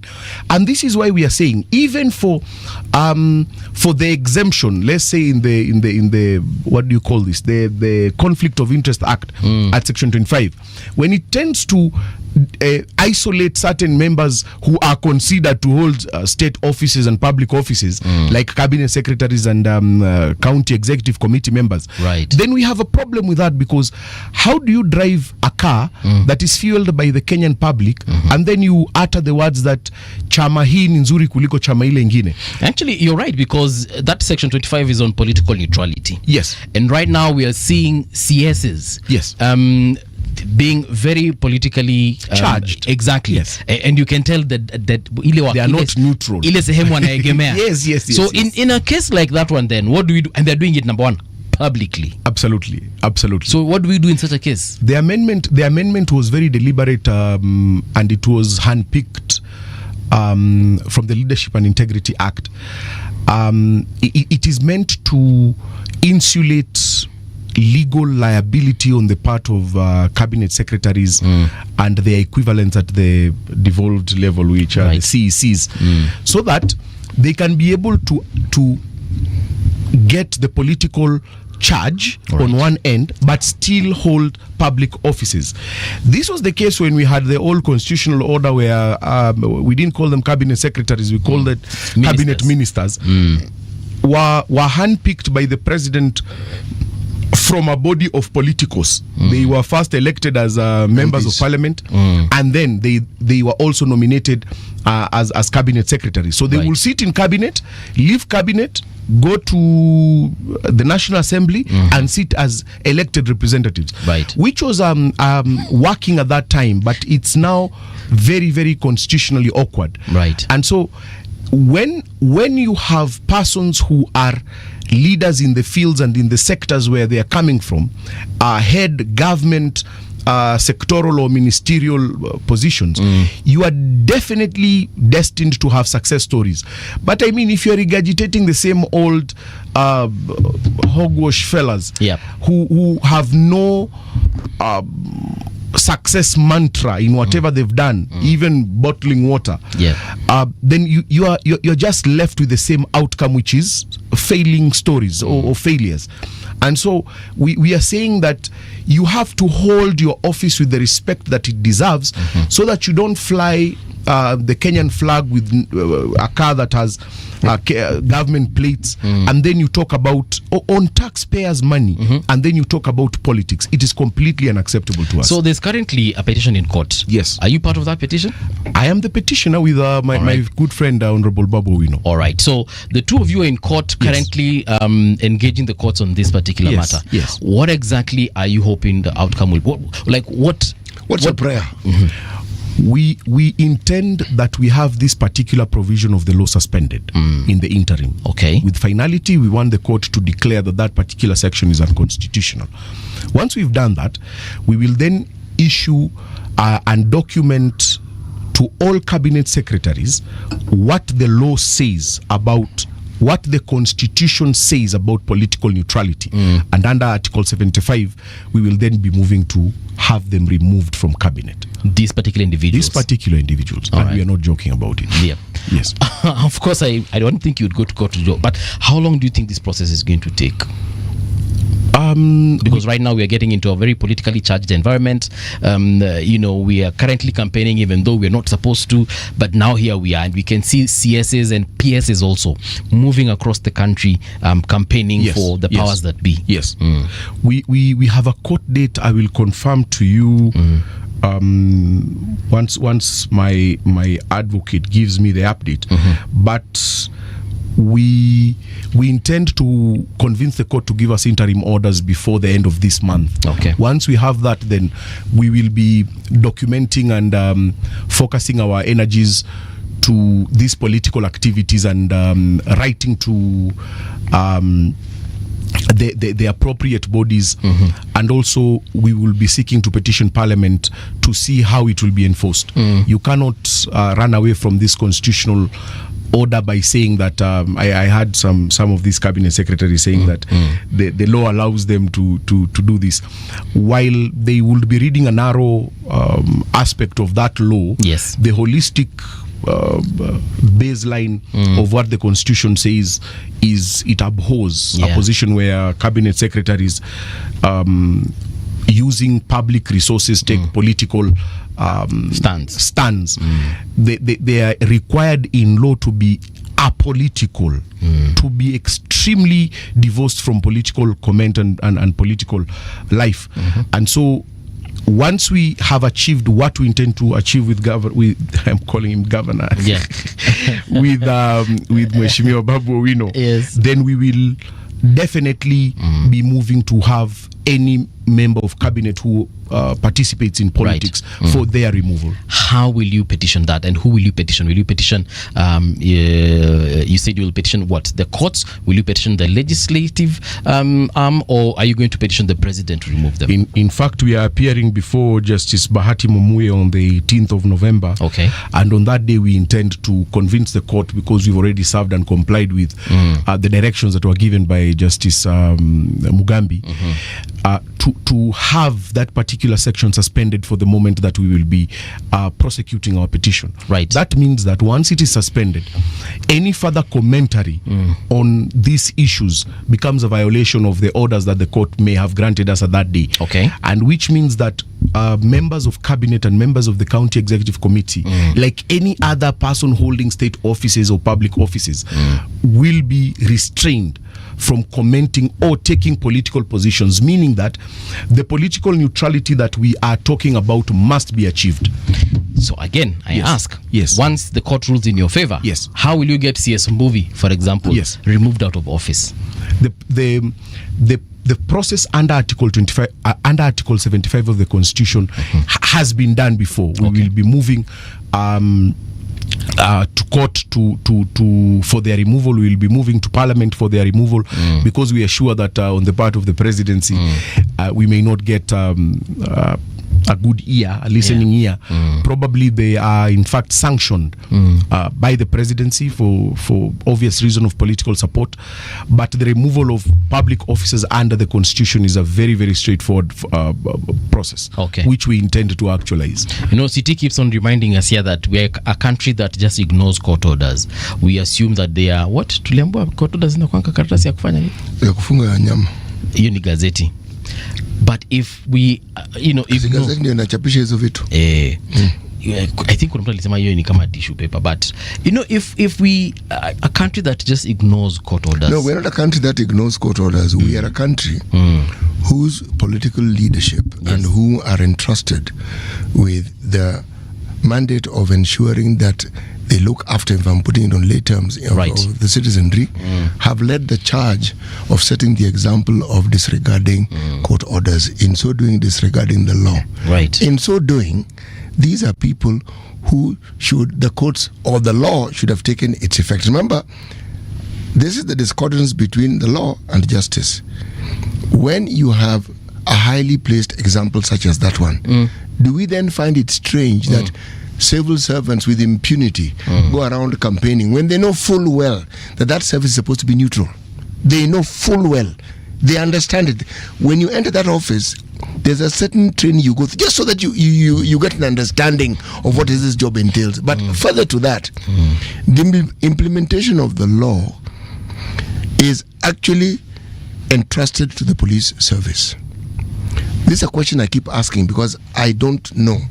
I don't have a sufficient answer for it. The curriculum that is used to train our police officers, has it ever been updated to meet the needs of the 21st century? Of course not. Mr. Jui? No, tuliambiwa na askari mwenye alikuja, but we had an interview a while back and this cop said that no, it has not been updated. Kabisa. So then if it hasn't been updated and you're saying that somebody is taught and the teaching expects you to have a mandate or a head or a mindset of an era that was prior to this particular constitution, how do you expect them to actually implement the tenets and all the values that this particular constitution has?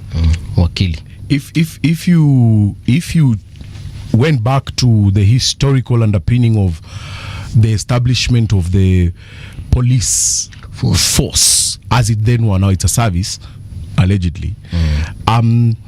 The police as an instrument of protection of the crown were not to provide security for the public, were not to provide safety for the public. They were to protect private property, not public property. And I will give you an example of, just to show you that in fact public property, even to date, is not protected by police officers. So the mindset of the establishment of the police force in itself was not for the benefit of the public, was to protect private property. Guess from whom? From members of the public. Yeah. So however you obtained that property, and we are starting from a locus classicus of emptiness of the mind, as you now accumulate this wealth, you do realize that you're getting this wealth from the public. Yes. That all wealth vests in the hands of the public. And that is why it cannot be depleted, because wealth continues to increase as the public gets greater, gets bigger. And to assume that the police as a force in itself or as a service would then be instrumental in protecting you as a member of the public from private interest is completely ridiculous. You have to accept that from the start, so that at least you can heal from the trauma that comes after that. Even the police themselves don't understand, because they also don't possess a lot of property. They don't possess individually a lot of property. They assume that because they are members of the police force, that they would in turn benefit from that arrangement, which is sincerely wrong. They are the ones who kill, maim, torture, isn't it? Commit the most heinous human rights violations. Guess against whom? The citizenry. The same against the same citizenry. Like you would actually be speaking about improving the lives of police officers by picketing and fencing, and they will still come with batons and tear gas you. So it is so ridiculous, because they actually, and I agree with what is being said here, that probably they need a mindset shift. You know, to shake them, to say this doesn't work for you, it won't work for you, try and look at it differently. But it is not all doom and gloom. I have met police officers in this country who are extremely professional, who are extremely well grounded, both in terms of political consciousness, both in terms of legal acumen and love for country. Human rights defenders, I have met them. I will name them on radio, but probably they may get in trouble. They have been extremely a different cut out lot from what I have known to be members of the National Police Service. And so if there exists some, probably a smaller lot. Are they in large numbers, or are they in a growing numbers? I am an optimistic person, and so I will say they're in a growing number. Although small for now, I believe in another, say, 10 years, 15, 20 years, they will have grown into a... Probably even shorter, because I have come across such people myself. Absolutely, you see. So they actually reason, they want to understand, they want to apply a holistic interpersonal conversation that ends up in a mutual understanding where no one feels harmed. I mean, they're not the kind who you'll pay to arrest someone and detain them over the weekend so that they can pay you a civil debt, or convert a contractual issue into obtaining by false pretense. No. They're extremely professional, and it cuts across genders, both male and female. So while we are saying these stories of doom and gloom, we have to give the stories of success. We have to give the stories of hope. We have to always remind ourselves that the reignitement of hope is something that we must have as human beings by continuing to believe that better days are coming, better times are coming, a change in terms of shift in how we think, in how we work. Even for government itself, imagine one day we may have a very progressive governance system where everyone understands and makes the important underscore that public life is not about amassing massive tons of wealth and using that wealth for doing nothing. I was growing up thinking about Nicholas Biwott and how he was powerful, other cabinet ministers, how they were powerful, but time has a way to equalize everything. And you see, to beguile time, you have to look like time itself. You have to always keep on admiring the wheels of time. So, I mean, who thought? I never believed that Daniel Toroi Teacher Moi will die. I mean, he was, to me, while growing up, I will not even see immortal. He was immortal. But you see what time does. Look at examples, Kabila. Look at even former President Uhuru Muigai Kenyatta. I mean, for those who grew up when he was president, perhaps they thought and looked at him as a total, an unharmed individual. And so as we are saying this, we must continue to endeavor ourselves that the greatest resource we have is not the accumulation of material wealth. The greatest resource we have is time. How is time? So this whole issue of Section 25 of the Conflict of Interest Act, that one we are waiting on the 18th to see how it pans out. Okay. As far as getting legal aid is concerned in this country, and especially for people who cannot afford it, how is the LSK coming in to assist such kinds of people? The timing for your question could not have been any better. Last week, from Monday to Friday night, the Law Society was running a legal awareness week, where we do sensitization of the services that the Law Society of Kenya has to members of the public, where all our advocates are encouraged to undertake pro bono matters to assist members of the public on matters of law, where we take up cases, pro bono cases, and in this way we give back to the community. The Law Society of Kenya is not just doing a singular case, but is currently undertaking a lot of public interest work. We help marginalized persons, we help indigent communities that cannot take up matters on their own. We appoint advocates who assist these communities at no pay. Of course, from the other side, we do pay them a small honorarium for purposes of, the printing costs, disbursements.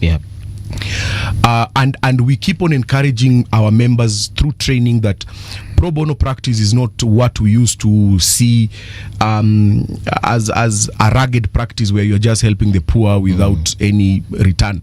Pro bono and public interest go hand in hand, and at times, especially as we are moving forward towards strategic pro bono practice and pro bono culture, you find yourselves making an impact in a sector that actually rewards. And so finally at the end, usually our colleagues even give stories of success and say, we started off assuming that we will be paid by God in the afterlife, but the reward comes before you depart. It comes.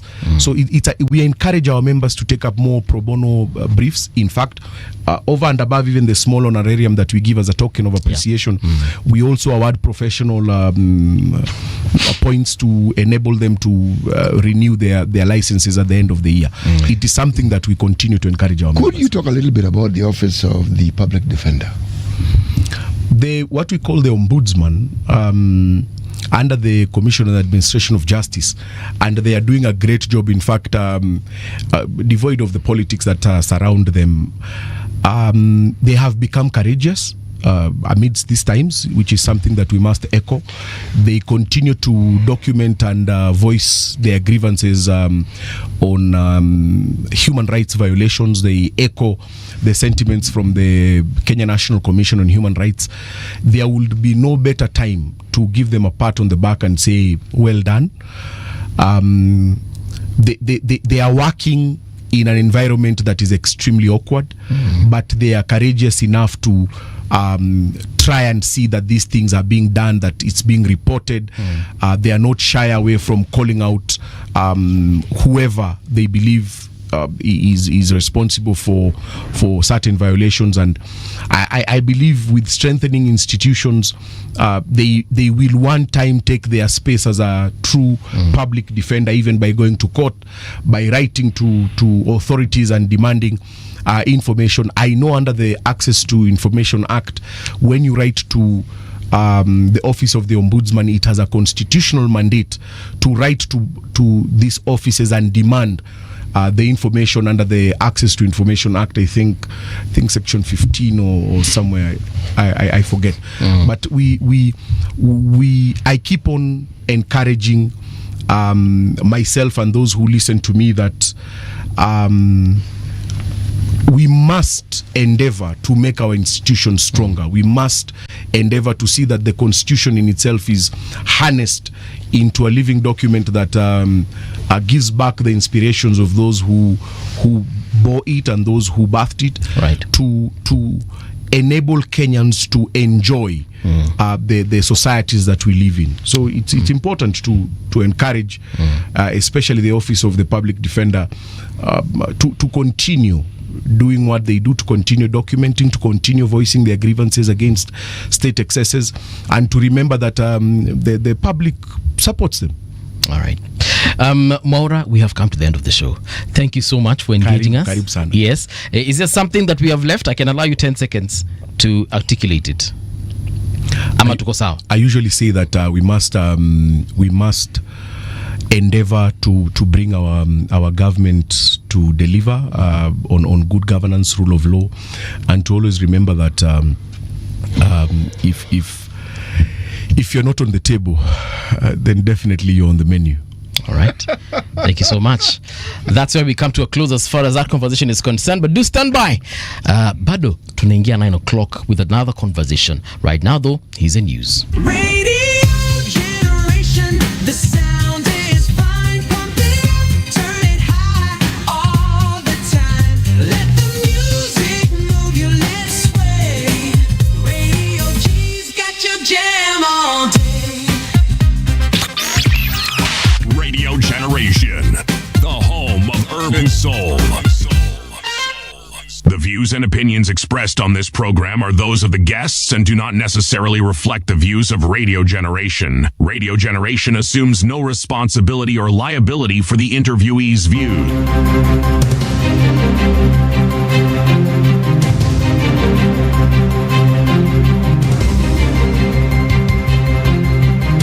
This is the Radio Generation News. Good morning, I'm Winnie Maganga. Police in Makindu are investigating a fatal stabbing of a second-year nursing student from Goshen Medical College in Thika. It is alleged that the 3 students had gone out on Saturday night to celebrate the completion of their clinical attachment. According to witnesses, a heated argument broke out after they returned to their rented house in Makindu Township. Neighbors were woken up by screams, and moments later, one of the students, identified as Gloria, was seen crawling out of the house bleeding from a stab wound to the neck. Piga kelele nikadhani wametoka masherehe zao labda kulewa. Mimi nikaamua nitulie. Dakika kidogo tena nasikia vurugu hapa kwa nyumba yao. Kiasi kama dakika 35 naona msichana mmoja ametoka anavuja damu, ameshika mkono kwa shingo. Despite efforts by our trauma team, one of the student attaches succumbed to her injuries secondary to stab wounds that she had sustained. The other one is fortunately has been stabilized, and cut wounds have been stitched, bandaged and dressed, and she is now stable at the casualty trauma department. KCB Group has entered into an agreement to acquire a minority stake in Pesapal Limited, a central bank license payment service provider. The investment, announced on October 31st, 2025, seeks to accelerate digital payment innovations and empower Kenya's small and micro enterprises. The deal awaits regulatory approval from the Central Bank of Kenya. According to the group, this strategic investment aligns with the ongoing digital transformation journey and its commitment to building strong technology-driven financial solutions. Interior Cabinet Secretary Kipchumba Murkomen has confirmed that the death toll in the Marakwet East landslide disaster has risen to 26 after 4 more bodies were recovered on Sunday. CS Murkomen said Endo Ward in the area recorded 19 deaths. Embobut Embolot Ward lost 5 people, while Shambirir Ward lost 2. 25 people are still unaccounted for, while 26 are hospitalized. He stated that military and police helicopters will remain in the area to handle cases of emergency as the search for missing persons continues. Wale ambao miili zao imepatikana baada ya hii search yote, wale ambao miili imepatikana ni watu 26. Tumepoteza 26 people ambao wamepatikana. Watu 25 bado wamepotea. Na watu 26 ni wale ambao wamepelekwa kutibiwa hospitali. Kuna wengine walitibiwa hapa nyumbani na wakaachiliwa. Kati ya hao watu 26 ambao tumepoteza, uchungu mkubwa sana ni kwamba ni familia moja, ni watu wa village moja. The Independent Electoral Boundaries Commission has registered 90,020 new voters in the continuous voter registration drive as of October 31st, 2025. In an update released on Sunday, the Commission said the exercise conducted across all 290 constituency offices continues to attract steady turnout as eligible Kenyans enlist as new voters, transfer their voting details or make necessary updates. The Commission also reported more than 15,600 transfers and 188 updates. U.S. President Donald Trump has issued a strong warning to Nigeria over what he describes as the mass killing of Christians. Trump says the U.S. could deploy troops or launch airstrikes if the violence continues. Speaking to reporters on Sunday evening, President Trump said he was considering a lot of options, including possible military action, to stop what he called the killing of record numbers of Christians in Nigeria. He accused the Nigerian government of failing to protect Christians' communities and warned that U.S. would not allow the killings to continue. And that's the truth on Radio Generation. Good morning. I'm Winnie Maganga.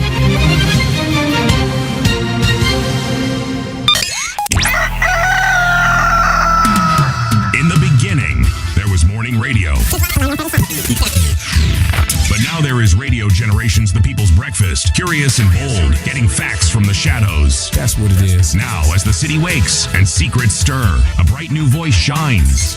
The People's Breakfast. Your morning, your voice, your journey. Good morning. Good morning, my neighbor. Welcome to the home of hard Hard truths and bold insights. Radio Generation.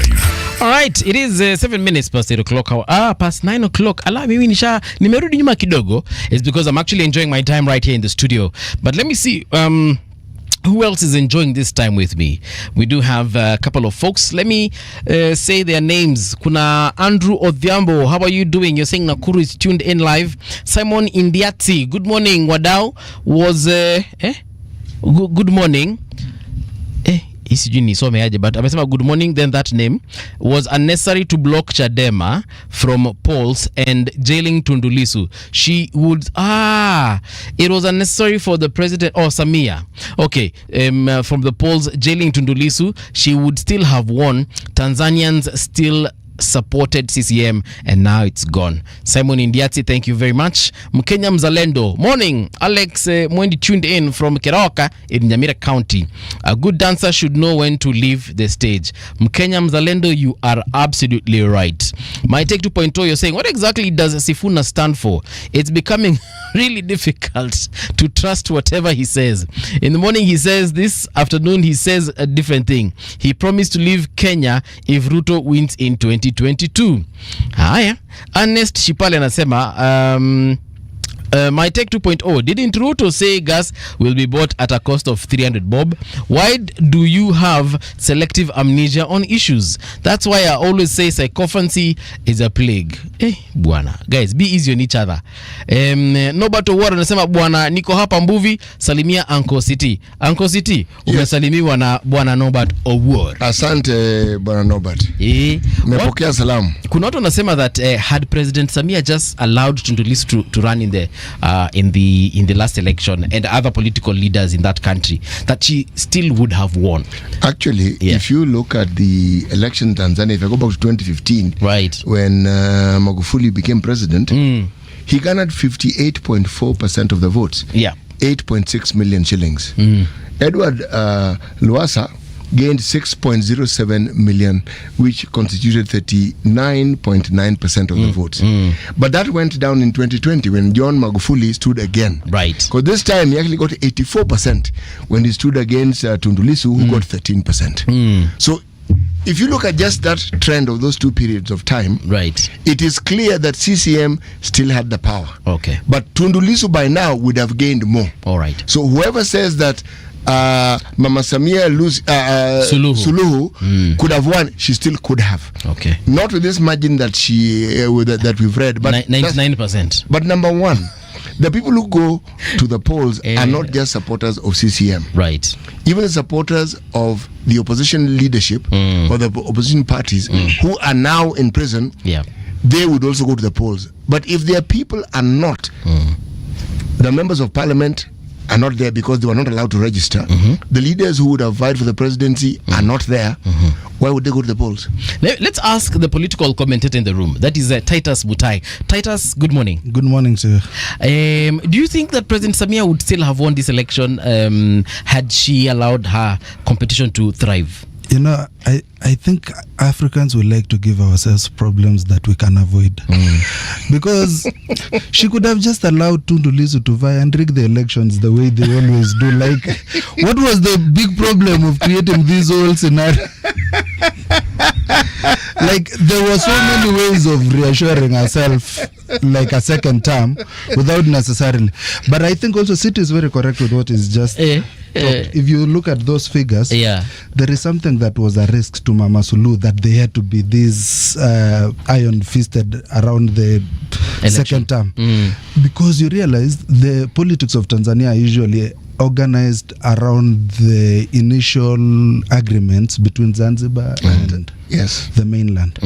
Now we have a situation that is obtaining right now where we have both the president and the first vice president coming from Zanzibar.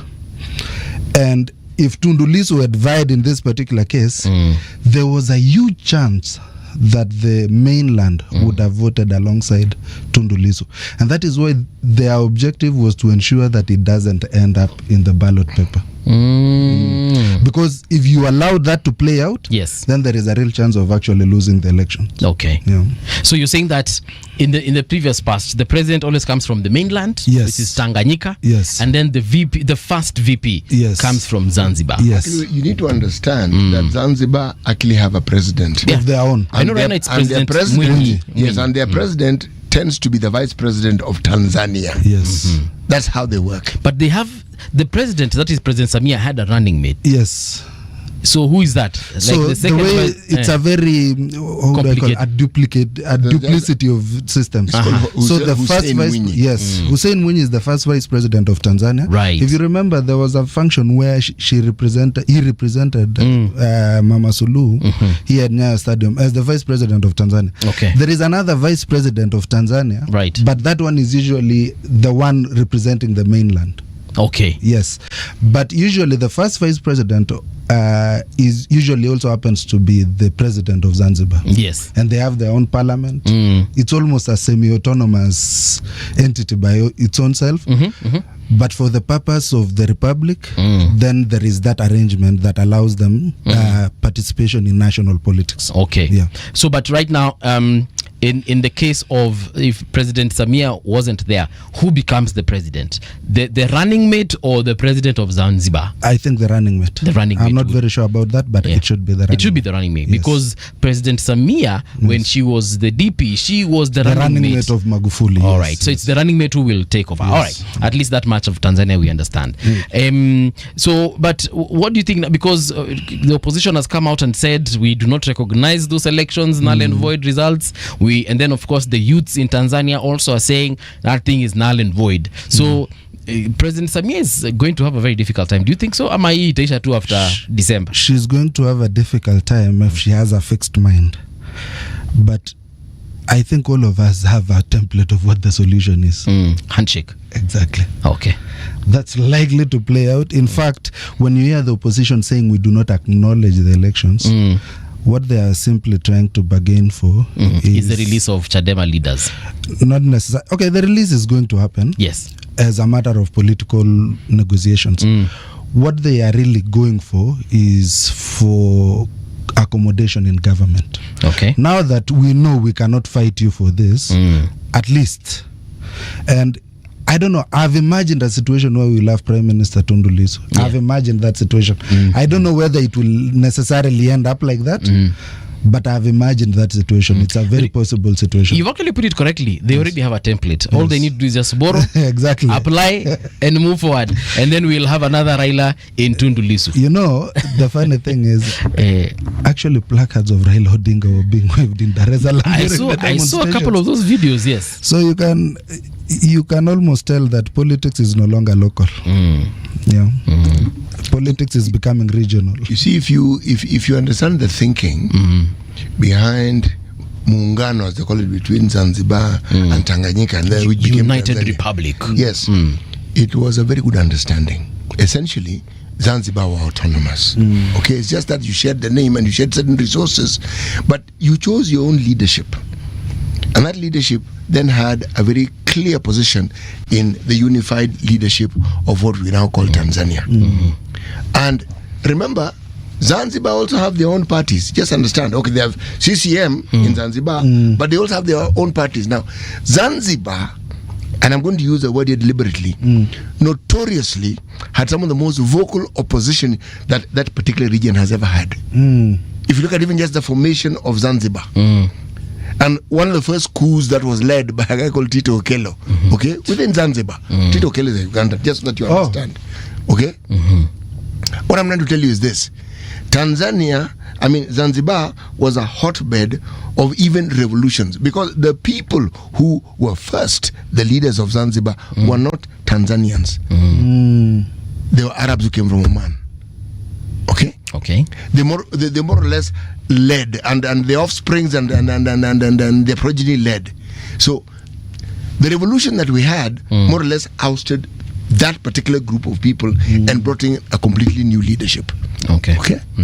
Now, CCM, like every party that we've had on this continent that is a monolith, meaning it's massive, with a massive following, given time, has always had its power eroded. ANC in South Africa has been a monolith, powerful. Nobody had thought that the Democratic Alliance would ever have a say, or that they wouldn't have a majority in their parliament. This time around, they did. And they had to include this party. So with time, the opposition were able to garner more and more support. Why? Because any sitting government will have its failures. It doesn't matter who you are. Yeah. And people will feel that these other fellows seem to understand what they're doing. The Democratic Alliance in South Africa did so quite well, because the regions where they began having the biggest support was probably the best run province. The Cape Province. Well run. The other provinces where there was ANC, well, they took the path that most of our governments take. Things are not working quite the way they used to. Then there are all these people who suddenly become wealthy, but they don't have any businesses. Yes. Then we come to Kenya. Right. Kanu did the same thing. When the change came about, I don't think anybody had seen it coming. No. And it came when President Moi was still president of the country.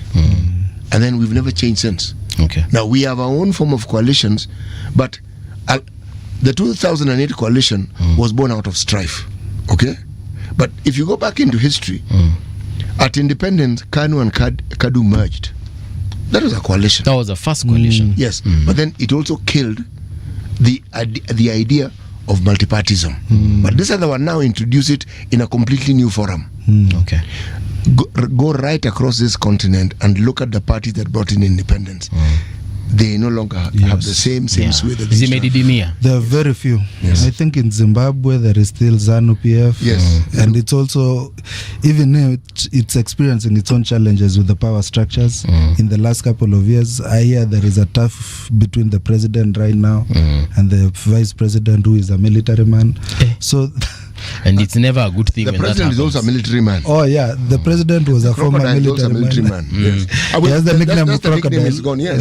Yeah. But remember also that Zimbabwe have two main tribes. Yeah. Those who form the group we call the Lembele are the relatives of the Zulus. They are a smaller number. So if you have a political party where the majority of the people who are in it are the people who have the largest population, then you see that election is already skewed from day one. But there was a time when a member of the biggest community, a guy called Changirai, he is the one person who actually posed very, very serious threat to that. But Changirai passed. Yes, Changirai passed in 2019. Yes. And Changirai was one of the very first people to benefit from the template that Kenya produced after the 2007. The handshake. Yes. And he became even prime minister for 5 years as a result of that. I remember he came here and consulted with Raila, Yes. I think they were even very good friends. They were very good friends. Even the widow of Changirai was very present, and she was given prominence during the burial. So it tells us there is a lot to be learned. I don't think there are challenges in Africa that we do not have templates on how to solve them. It just depends on the willingness of the people. Na Kenya tuko hapo juu. Now, let's talk about what is on the Daily Nation front page. So, Oburu says it's DP or nothing. In this conversation of ODM merging with UDA, Mara UDA being swallowed by ODM, I mean, according to you, how is that mathematics going to play? We are seeing that they are fronting currently some people, not necessarily ODM itself, but some individuals are fronting Governor Wanga to be Ruto's running mate come 2027. Of course, the others in the party saying that perhaps there's another person who should be in that position. Others completely saying, look, guys, we didn't say we are with these guys till the very end to go on our own thing.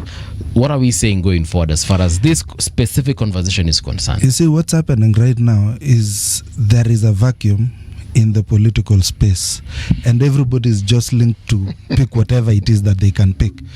What Oburu Odinga is doing here is bargaining. When you bargain, you don't admit what you are willing to take. You stake more than you are willing to take, so that when you go to the table, you have room to negotiate.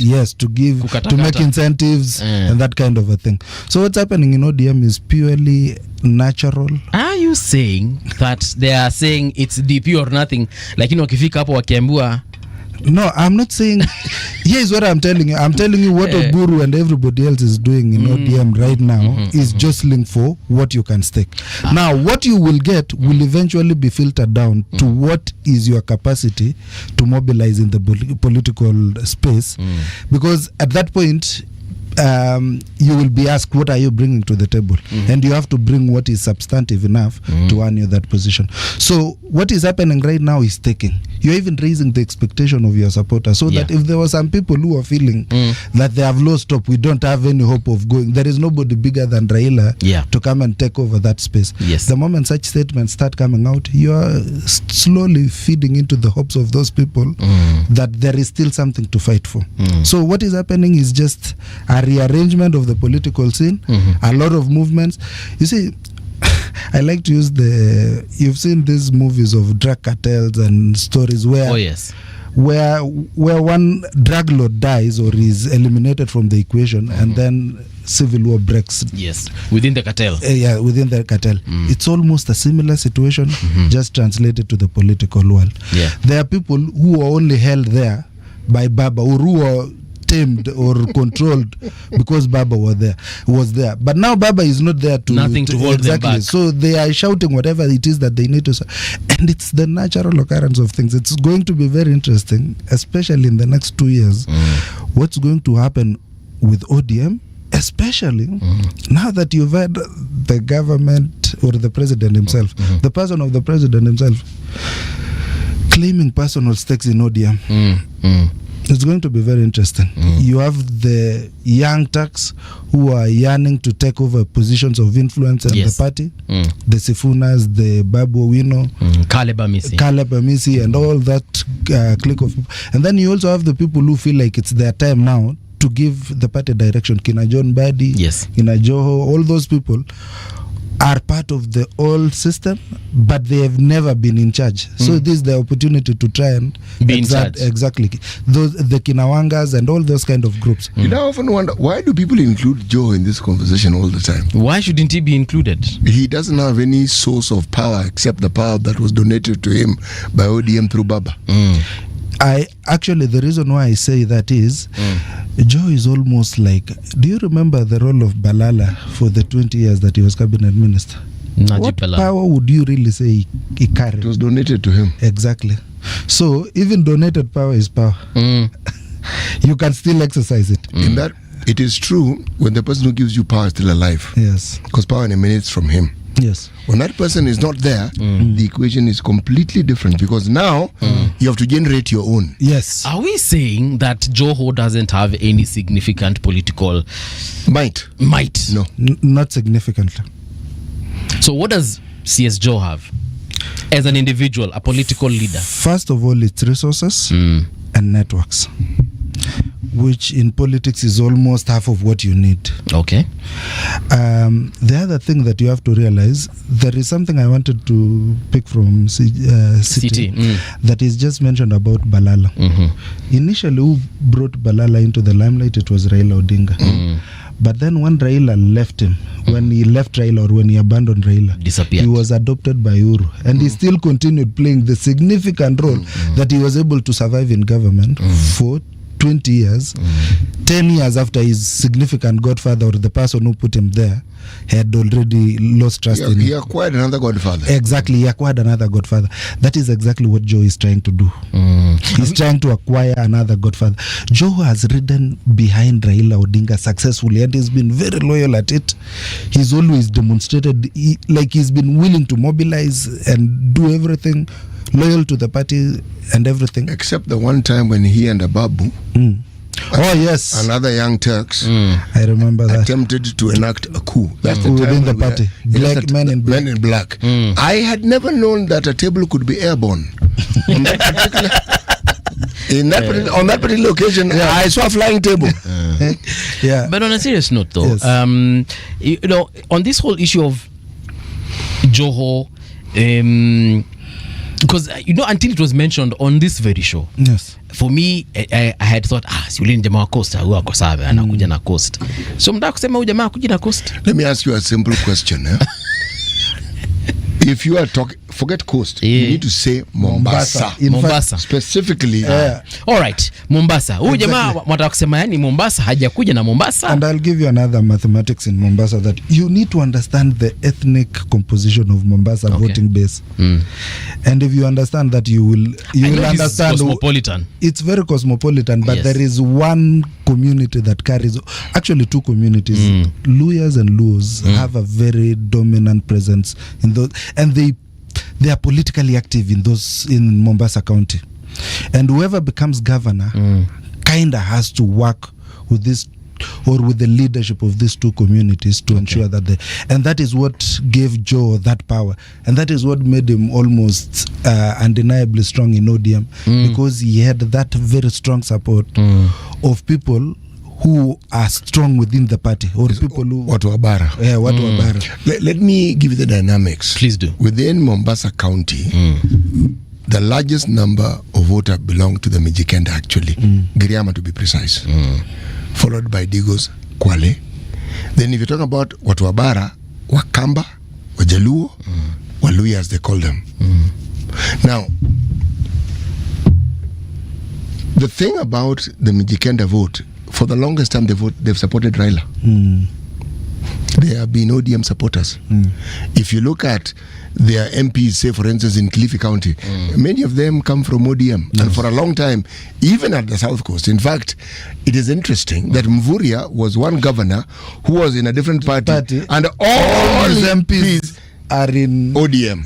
And if you go to the council, to the county assembly, again, all his MPs are ODM. So you can understand those dynamics. Now, they have changed with time. But you need to understand that change doesn't come rapidly. Yes. There's a guy called Hassan Omar. Hassan Omar was one of the youngest senators we had. Okay? I remember that time he was under Wiper. Yes. Hassan Omar. Yes. Okay? In the last election, he also stood against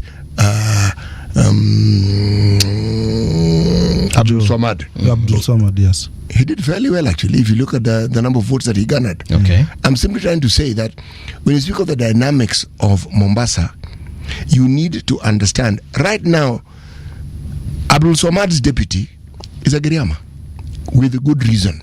You need a deputy who can pull in votes. For you. Okay? Now, when you look at the power that you're speaking of, and you're right when you say delegated, otherwise it's still power. The question you should ask is, with Baba's passing away, will the hold that ODM has at the coast be maintained, or will Wiper gain forays? I say Wiper specifically because for the longest time the membership of parliament within Changamwe constituency was always Akamba.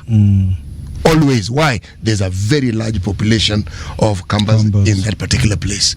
Okay? So, the question I'm asking again, will that following of ODM remain, or was the ODM really behind Baba, and because his party was ODM, they supported ODM? Will we see a change, or are we saying the status quo will be maintained? And if so, why? Hiyo tabidi tumeuliza Hassan Mutiso. But Hassan Mutiso atatuambia. But yeah, I mean, it's a good question what he's asking, because for me, I needed to understand I need, because I have heard this over and over again. Yes. But for some strange reason, Hassan Joho is surviving, and perhaps will continue to survive beyond even 2027. I don't know. What you cannot take away from Hassan Joho is also he's a politically astute person. The moves that he makes are usually very grounded on, like, you can see his moves, why the political reason why he's making particular moves. You see, Hassan Joho knows very well that the highest he can rise after this right now is either to be a senator or a cabinet secretary. So he started banking his cards as early. In fact, if you hear within the ODM circles, you will be told Joes or Paranyas who were part of the people who really advocated for ODM to join the broad-based government. Yes. Because for them, what is the exercise of politics if you are not really going to exercise it in the positions that are available or that are constitutionally provided for by you? There is only a few people, and here is where you need to give Raila some credit also. Raila is the only politician who was able to define an office outside the constitution and still make it prestigious as the constitutional offices that we know of. Like, he made the party leader of ODM a very big position just because it was him occupying that position. You give that position to anybody else and it will just be any other person. In fact, he withstood a lot of efforts to undermine that position and so you realize with the other politicians exercising donated power now, like Joho, they would need the constitutional positions to maintain their power or to maintain the clout that they have over power. Yeah. Okay, fair enough. So, as far as, and there's also something here I saw about Secretary General Edwin Sifuna, who was addressing members of the public and his party, basically also playing hardball, and they're saying that this is going to be a very complicated time for the president because now he has a decision to make, not forgetting that there are other communities that have been supporting him and have been with him through thick and thin even before ODM came into the picture. You see, support lent in the past is not transferable to the future. You have to realize politics is being organized now based on the realities of the future, not of the past. Okay. That is why, you see, for the president, I think he will really have a difficulty managing the errand MPs in ODM, or especially the young tax. Okay. Because their voice and whatever it is they're advocating resonates with the ground very much and resonates with the young people very much. There are two things that might happen. Okay. I've always asked myself, why is Sifuna so strongly against the ODM wave or whatever the ODM mainstream party talking about right now? And you realize you also have to consider Sifuna's personal position in the whole matrix. He's in Nairobi. The governor of Nairobi is called Johnson Sakaja. Yes, it is. Who is a lawyer. In 2027, when negotiations will be happening, if the merger between ODM and UD happens, and maybe Sakaja is given the ticket, Sifuna is likely to be asked to stand down because you cannot have two lawyers in that particular position. So Sifuna, you have to understand Sifuna from his unique position as well. He's bargaining for, he's just being a smart political student. Yes. He's doing what you need to do when you're in such position. When you're in such a position. Then there is also Babu Owino, who wants to be the governor of Nairobi. He knows the current governor of Nairobi has already made or looks to have made deals with the powers be of the new arrangement, the broad-based arrangement. So he will have to make noise if anybody is going to consider whatever it is that your ambitions somewhere. And usually it will go to negotiations if they have to get there, or they will be left to fight it out in the political field. And when you leave it to fight it out in the political field, then you leave yourself to the realities of things that are not in your control, because you have other competitors as well, and you might as well lose that. So that is what is happening in that particular aspect, especially within ODM in Nairobi and the young tax around that area. But going forward, I think the president will be advised. I don't think you want Sifuna or Babu Owino fighting you from the outside if you are a politician. Yeah. Why? Those are political assets. Those are very good people you can use if you are smart politically.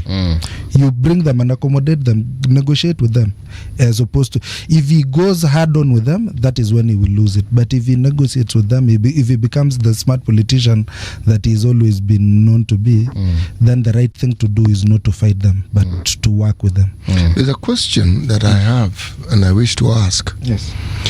It's around a narrative that I've heard being expressed with regards to Babu's position, yes, Sifuna's position, Caleb Hamisi.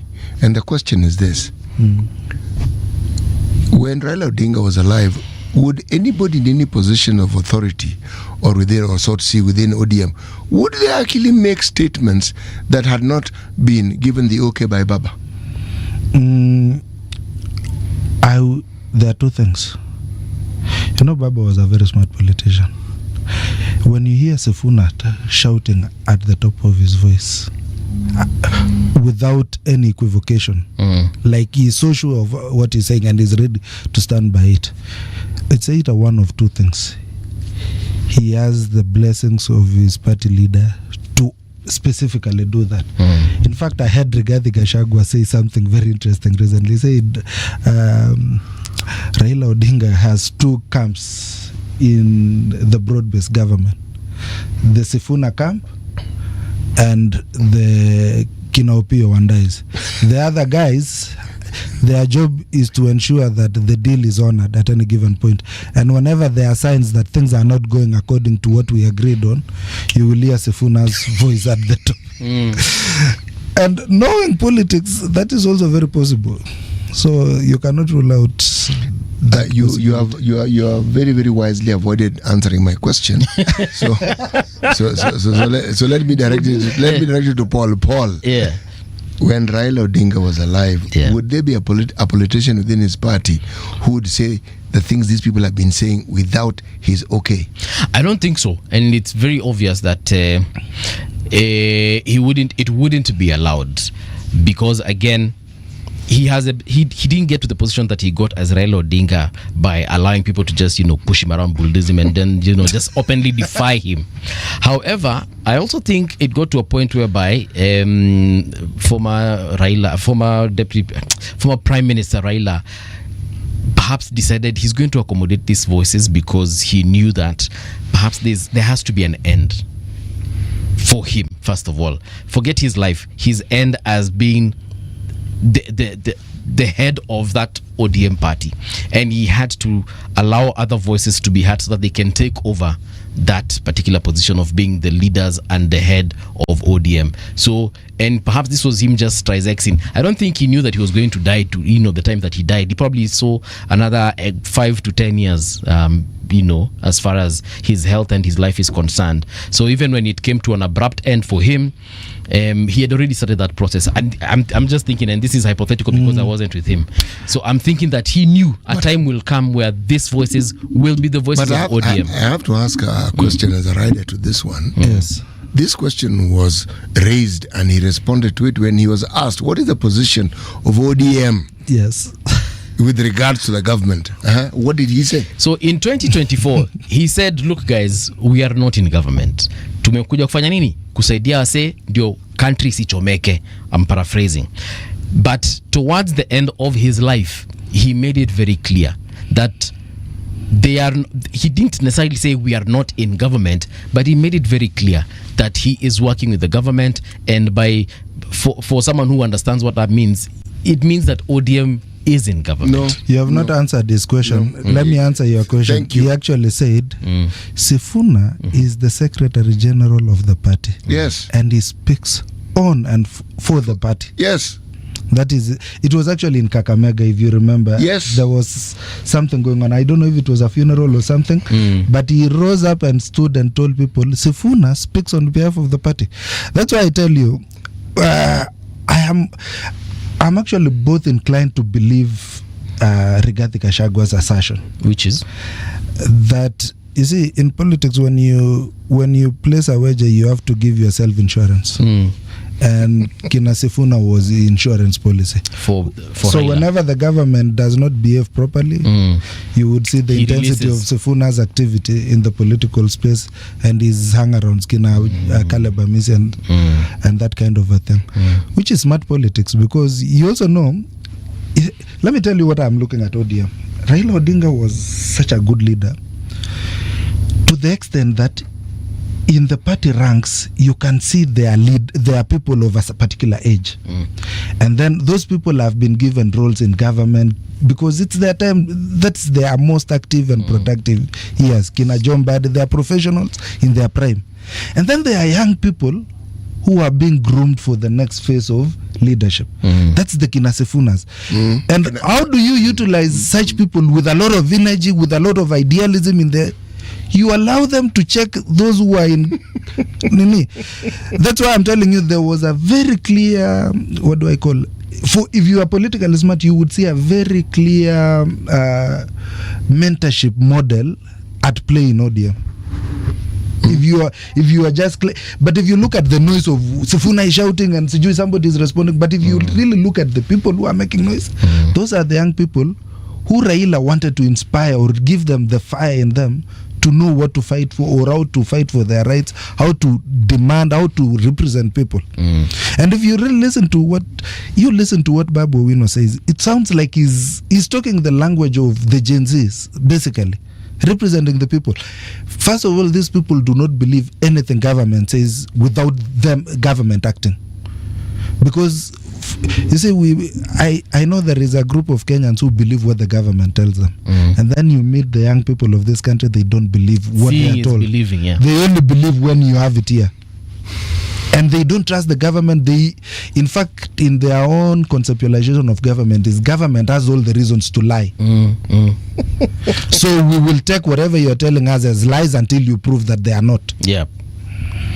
And you will see that in the ODM hierarchy.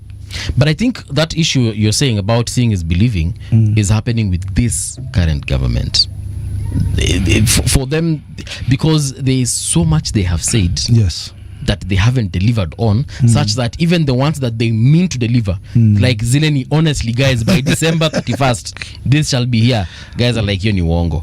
And for example, we'll take that whole issue of, I think there was something to do with sanitary towels for pregnant women or mothers who had delivered. Waliambo watapatiwa hizo vitu. Nasikianga bado wanangoja. It's now been 3 years since. Kuna hii story ya gas ilikuwa inafaa kununuliwa at 300 bob.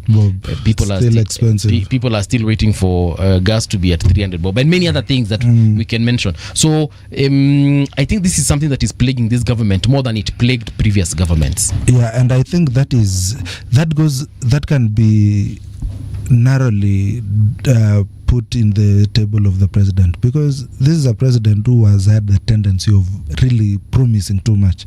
Of all the presidents that we've had, this is the most media embracing president I've ever seen. He doesn't miss an opportunity to say something. You remember there were times you would be wondering whether Kibaki is in the country. Oh yeah, because you would go for 2 weeks and there is nothing in the news about Kibaki. You'll just hear some ministers have done some things there and everything else that were moving there. Now you see, when you put yourself in that particular space, by natural distribution, if you are talking more, you are likely to say more lies. But you see, the problem also is some of the lies. You know, there's some things we can. Why do you think they were lies, bro? Unajua kuna vitu ukisema. For example, I mean, these promises, I will call them promises. Why do you think they were lies? For example, ukisema we are going to host the Grammys. Ukisema Kenya is going to host the Grammys. What did he say exactly? He said that they are in talks to make sure that the next. He said that like the next Grammys. Well, yes. He did not say we're going to host. He said there are talks. Bro, Grammys have never been held outside America. I am aware they've never been held. Number two, up until the time when South Africa hosted the World Cup had never been hosted in Africa. But you see, World Cup is different. World Cup is literally that, World Cup. It can be held anywhere. No, I am talking about things that have never happened. Grammys is strictly an American affair. It has been an American affair for a very long time, from the beginning to end until now, unless it changes next year. Until Muhammad Ali fought with George Foreman in Zaire, Rumble in the Jungle, 1978. There is no heavyweight fight that had never been fought outside. That is boxing.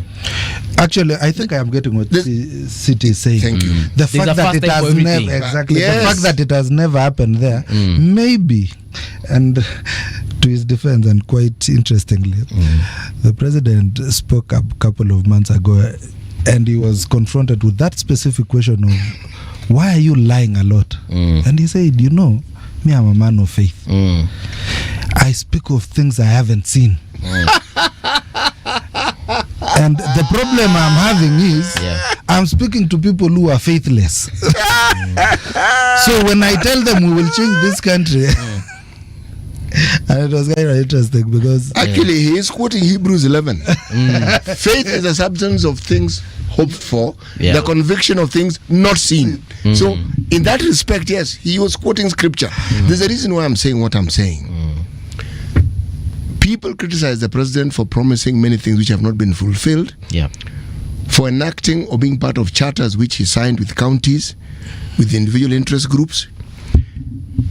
Many of these promises haven't been fulfilled, but nobody gives you an account of the promises that have been started, okay, and the state they are at now. The issue is it wasn't done. That's why you hear me saying there's a narrative that is determined that anything that has to do with this president has never been done and it will never work. Then there is the issue of the example and the bar that has been raised. We talk about a president who brought issues. We may not like the issues because it was them against us, but it was an issue. It wasn't kabila hii na kabila hii. The moment you have and you document these things, what you've done is you raise the bar of accountability. People just ask you, you know, Bob, when do you sign hii kitu? When do you sema hii kitu? And even now, when we talk about some of these very, very lofty ideas that he has and the frequency with which he says them, why don't we start with the Uhuru government and look at the promises they made? The stadia promises were made in the Uhuru government. By? By William Ruto. But working for... he was the principal assistant. Yes. Look, if you go back to that video and you watch, because it was during a Jubilee event, right? Yes. Almost Uhuru was almost... he was listening to the then DP making promises, and you could tell Uhuru was like, bro, do you agree? Bro, tutafanya hii. No. I'm not going by perception. I'm going by what was done. You see, there is a reality that we must face. There are certain benefits that come to us inadvertently. The president may not have intended this, but anybody vying for president had bloody better tell us what it is they're going to do in intangible terms. Why? Because we have heard promises. We've had the opportunity to tell the president this one. Hey, Mzee, I know you said, but we have not seen it. So right now, even if we talk about the 2027 election, Paul, how many people have come in and have asked, okay, what is it that you are going to do? Don't tell us, what is this thing that you will do that will make this particular, your government move forward and the lives of the people better? What is it? So far, I'm waiting for someone to actually tell me what they're going to do. So far, I haven't. They keep telling me, we will change policy, we will do this, essentially negate the promises that this president has made. I'm saying, Bwana, you know, that you have told us nothing. Me, I think William Ruto is a victim of his own success. This person, unlike all the other presidents that we've had, kind of did things in ways that people had not seen. Even the campaign he ran, like a 5-year campaign and that kind of a thing. It raised the level of expectation on him in ways that he's now had challenges meeting those expectations. So what we have is a situation of mismatched expectation. Right. And when you mismatch expectation, you're going to have a very disgruntled party in that scenario. That's why when you listen to City, he is of the opinion that this president has gotten an unfair share of the criticism in comparison to other presidents who have come before him, who've done the same things and they have not been taken to, like, held to account for the things that they promised. And I feel like it's also, you also have to realize he came to us as a new person. He told us he was not part of the system yet. So people were expecting a total departure. Since 1992, you know, he's part of the system. But he said he was an outsider. He was an outsider only to find himself. He was not a dynasty. That's what he was saying. Oh yeah, that's what he was saying. He was saying he was a hustler. Yes. He was not saying he was. So you get that particular angle. If you raise the expectation and then come and govern like the others have, then you're going to have serious challenges. You know, there's something here that is perhaps not spoken of. There is what you think you will do, and there's what you can do. Very true. Our politics has always been based on promises. Bring you water, bring you road, bring you bring. Now, we've never sat and asked, these things, it's our taxes and the plan the government has that brings these things. Now, the MP can lobby and fight and make sure that it comes. Yes. So, the lobbying is what we claim is bringing, isn't it? Yes. Then, Raila and the people whom he was with decided this thing is not going anywhere. Let's give this country something different. We got counties. Has anything changed? Because some of the biggest thieves you have in this country are our governors. And the people who work with them. You don't see many governors who have an idea of what to do with this government they have. Not really. They are very basic. You form a department called environment. So all your political advisors and who don't qualify to do anything. Well, environment. Yes, it's called environment. You see, the people who sweep the street and what have you. They are kind of qualified. Everybody. So sweeping, you don't need to go to school to learn how to sweep. Everybody who you can't find any reasonable place to fit in is taken to environment. It's one of the biggest departments. Yeah.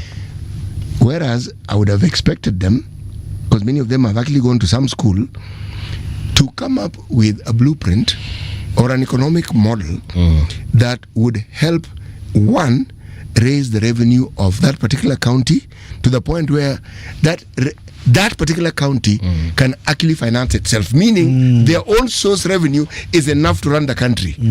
You never hear that conversation. It is, the money is delayed, it is not enough. If what you've gotten, you cannot demonstrate what you've done with it adequately, you can't even respond to the queries the Auditor General places before you regularly. Now you want us to give you more money. I mean, in all sincerity, you want more money. What you've gotten, you can't manage. So what is this thing you're going to do that will change when you get more money? Okay. Good question. Ideally, you've said something very interesting. County governments should be lending the national government money. Ideally, because where is the national government getting its money from? To the counties. It's from the productivity of the counties. Precisely. So, we have an inverse system where we are all looking at the national government to do what we should be doing to the national government. Precisely. When the national government is negotiating for or wants resources to improve the border security, it should be looking up to counties to raise that money. When you've heard of the upcoming infrastructure fund that is coming up, those are opportunities for county governments to invest in the national economy of the country and actually earn money resources to benefit and develop back the counties. But our system is still very inverse, and our governors, like he says, a majority of them, I am convinced, do not have an idea of how a government should run, they have or what the role of a government in the whole setup of a county is. So they have just taken over the roles of former mayors and county clerks and you see, because at the end of the day, a governor is elected by the people. So the people will elect, unfortunately, the most popular person. Sometimes pia sisi tuko na makosa because you're probably there, you're a very good manager, but because city has more noise and he has given us 200 bob each, we end up electing him. So how then do we ensure that by the time we're getting people vying for these positions, they're actually people of substance? I think what we can try and do is improve on civic education. That is one area that we can improve on. Although I'm also of a different school of thought, that whenever you speak to individuals like me and you, you'll always have a very rational conversation. But whenever we have to act in a group, the results are usually bordering on the absurd, and you will never understand the group behavior of a mass of people. That's crazy, because at the end of the day, we are the ones who elect these people. It's not like they just come and they walk into the office and then they hold these offices and then they start mismanaging. Anyway, so in terms of going back to our politics of I guess what I'm trying to ask is Waluya specifically, the Luya nation, where is their political home currently? Bro, have you ever seen how democratic those people are? I'm trying to ask. They are very democratic. you will have all shades of in Yes. the Luya. You will have the opposition, you will have the government, Yes. you will have nondescript people you've never had in the political Yes. scene. In fact, it's in Luya land where you are likely to be elected despite your party. Yes. Everywhere else, you have to be of the dominant party to be elected in your region, and we are likely to see that in 2027 as well. I've seen the activities being carried out by Governor Natembea, now joined by Boni Halwale, and there is a group of people who are trying to move away from the dominant narrative that is being peddled right now, which is the UDA or Kenya Kwanza ODM axis or broad-based axis. It will be very interesting to see how it turns out, especially if they are able to identify individual candidates in individual constituencies to sponsor them. Because there is a real possibility of anybody being elected in Western Kenya. Kisii land also have that democracy. You will find all manner of parties, some you've never even heard of. It looks, you see, that often represents communities who are willing to elect the person, not the party. Yes. Dominant parties, unfortunately, have that reputation that people are electing the party, not that particular individual. Ati ni wa chama gani? Okay, sawa. That's where the story of the 6 piece and so forth came in. So at least for the Luo nation, it's about the individual. It's about the individual. Not if the you have a strong connection with the electorate, then the party, in fact, you will be doing a party a favor to vie on their ticket. That's why Salasia, where did Salasia come from? Who knew him? Who knew him? And then he just picked DAP, a party that has very few members of parliament, even in Western Kenya. It only has more in Trans Nzoia. That's where you have. But in the Kakamega region, you don't have a lot of parties there. But he was just there. He picked the party.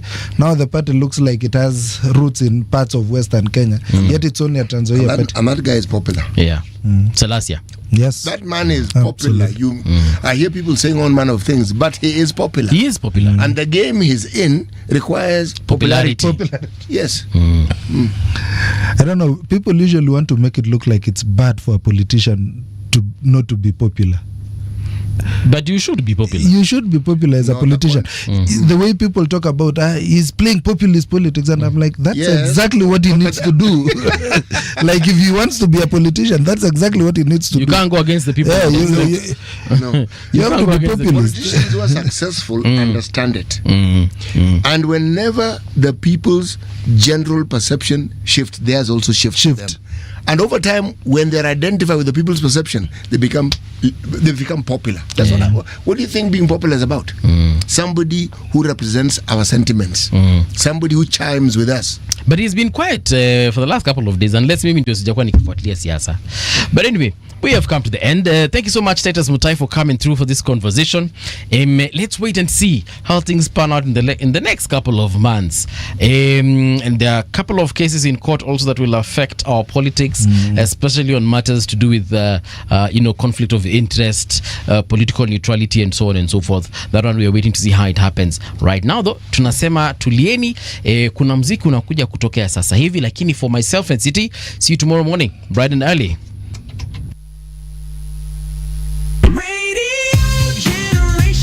The sound is fine, pump it up, turn it high, all the time. Let the music move you, let's sway. Radio G's got your jam all day. Radio Generation.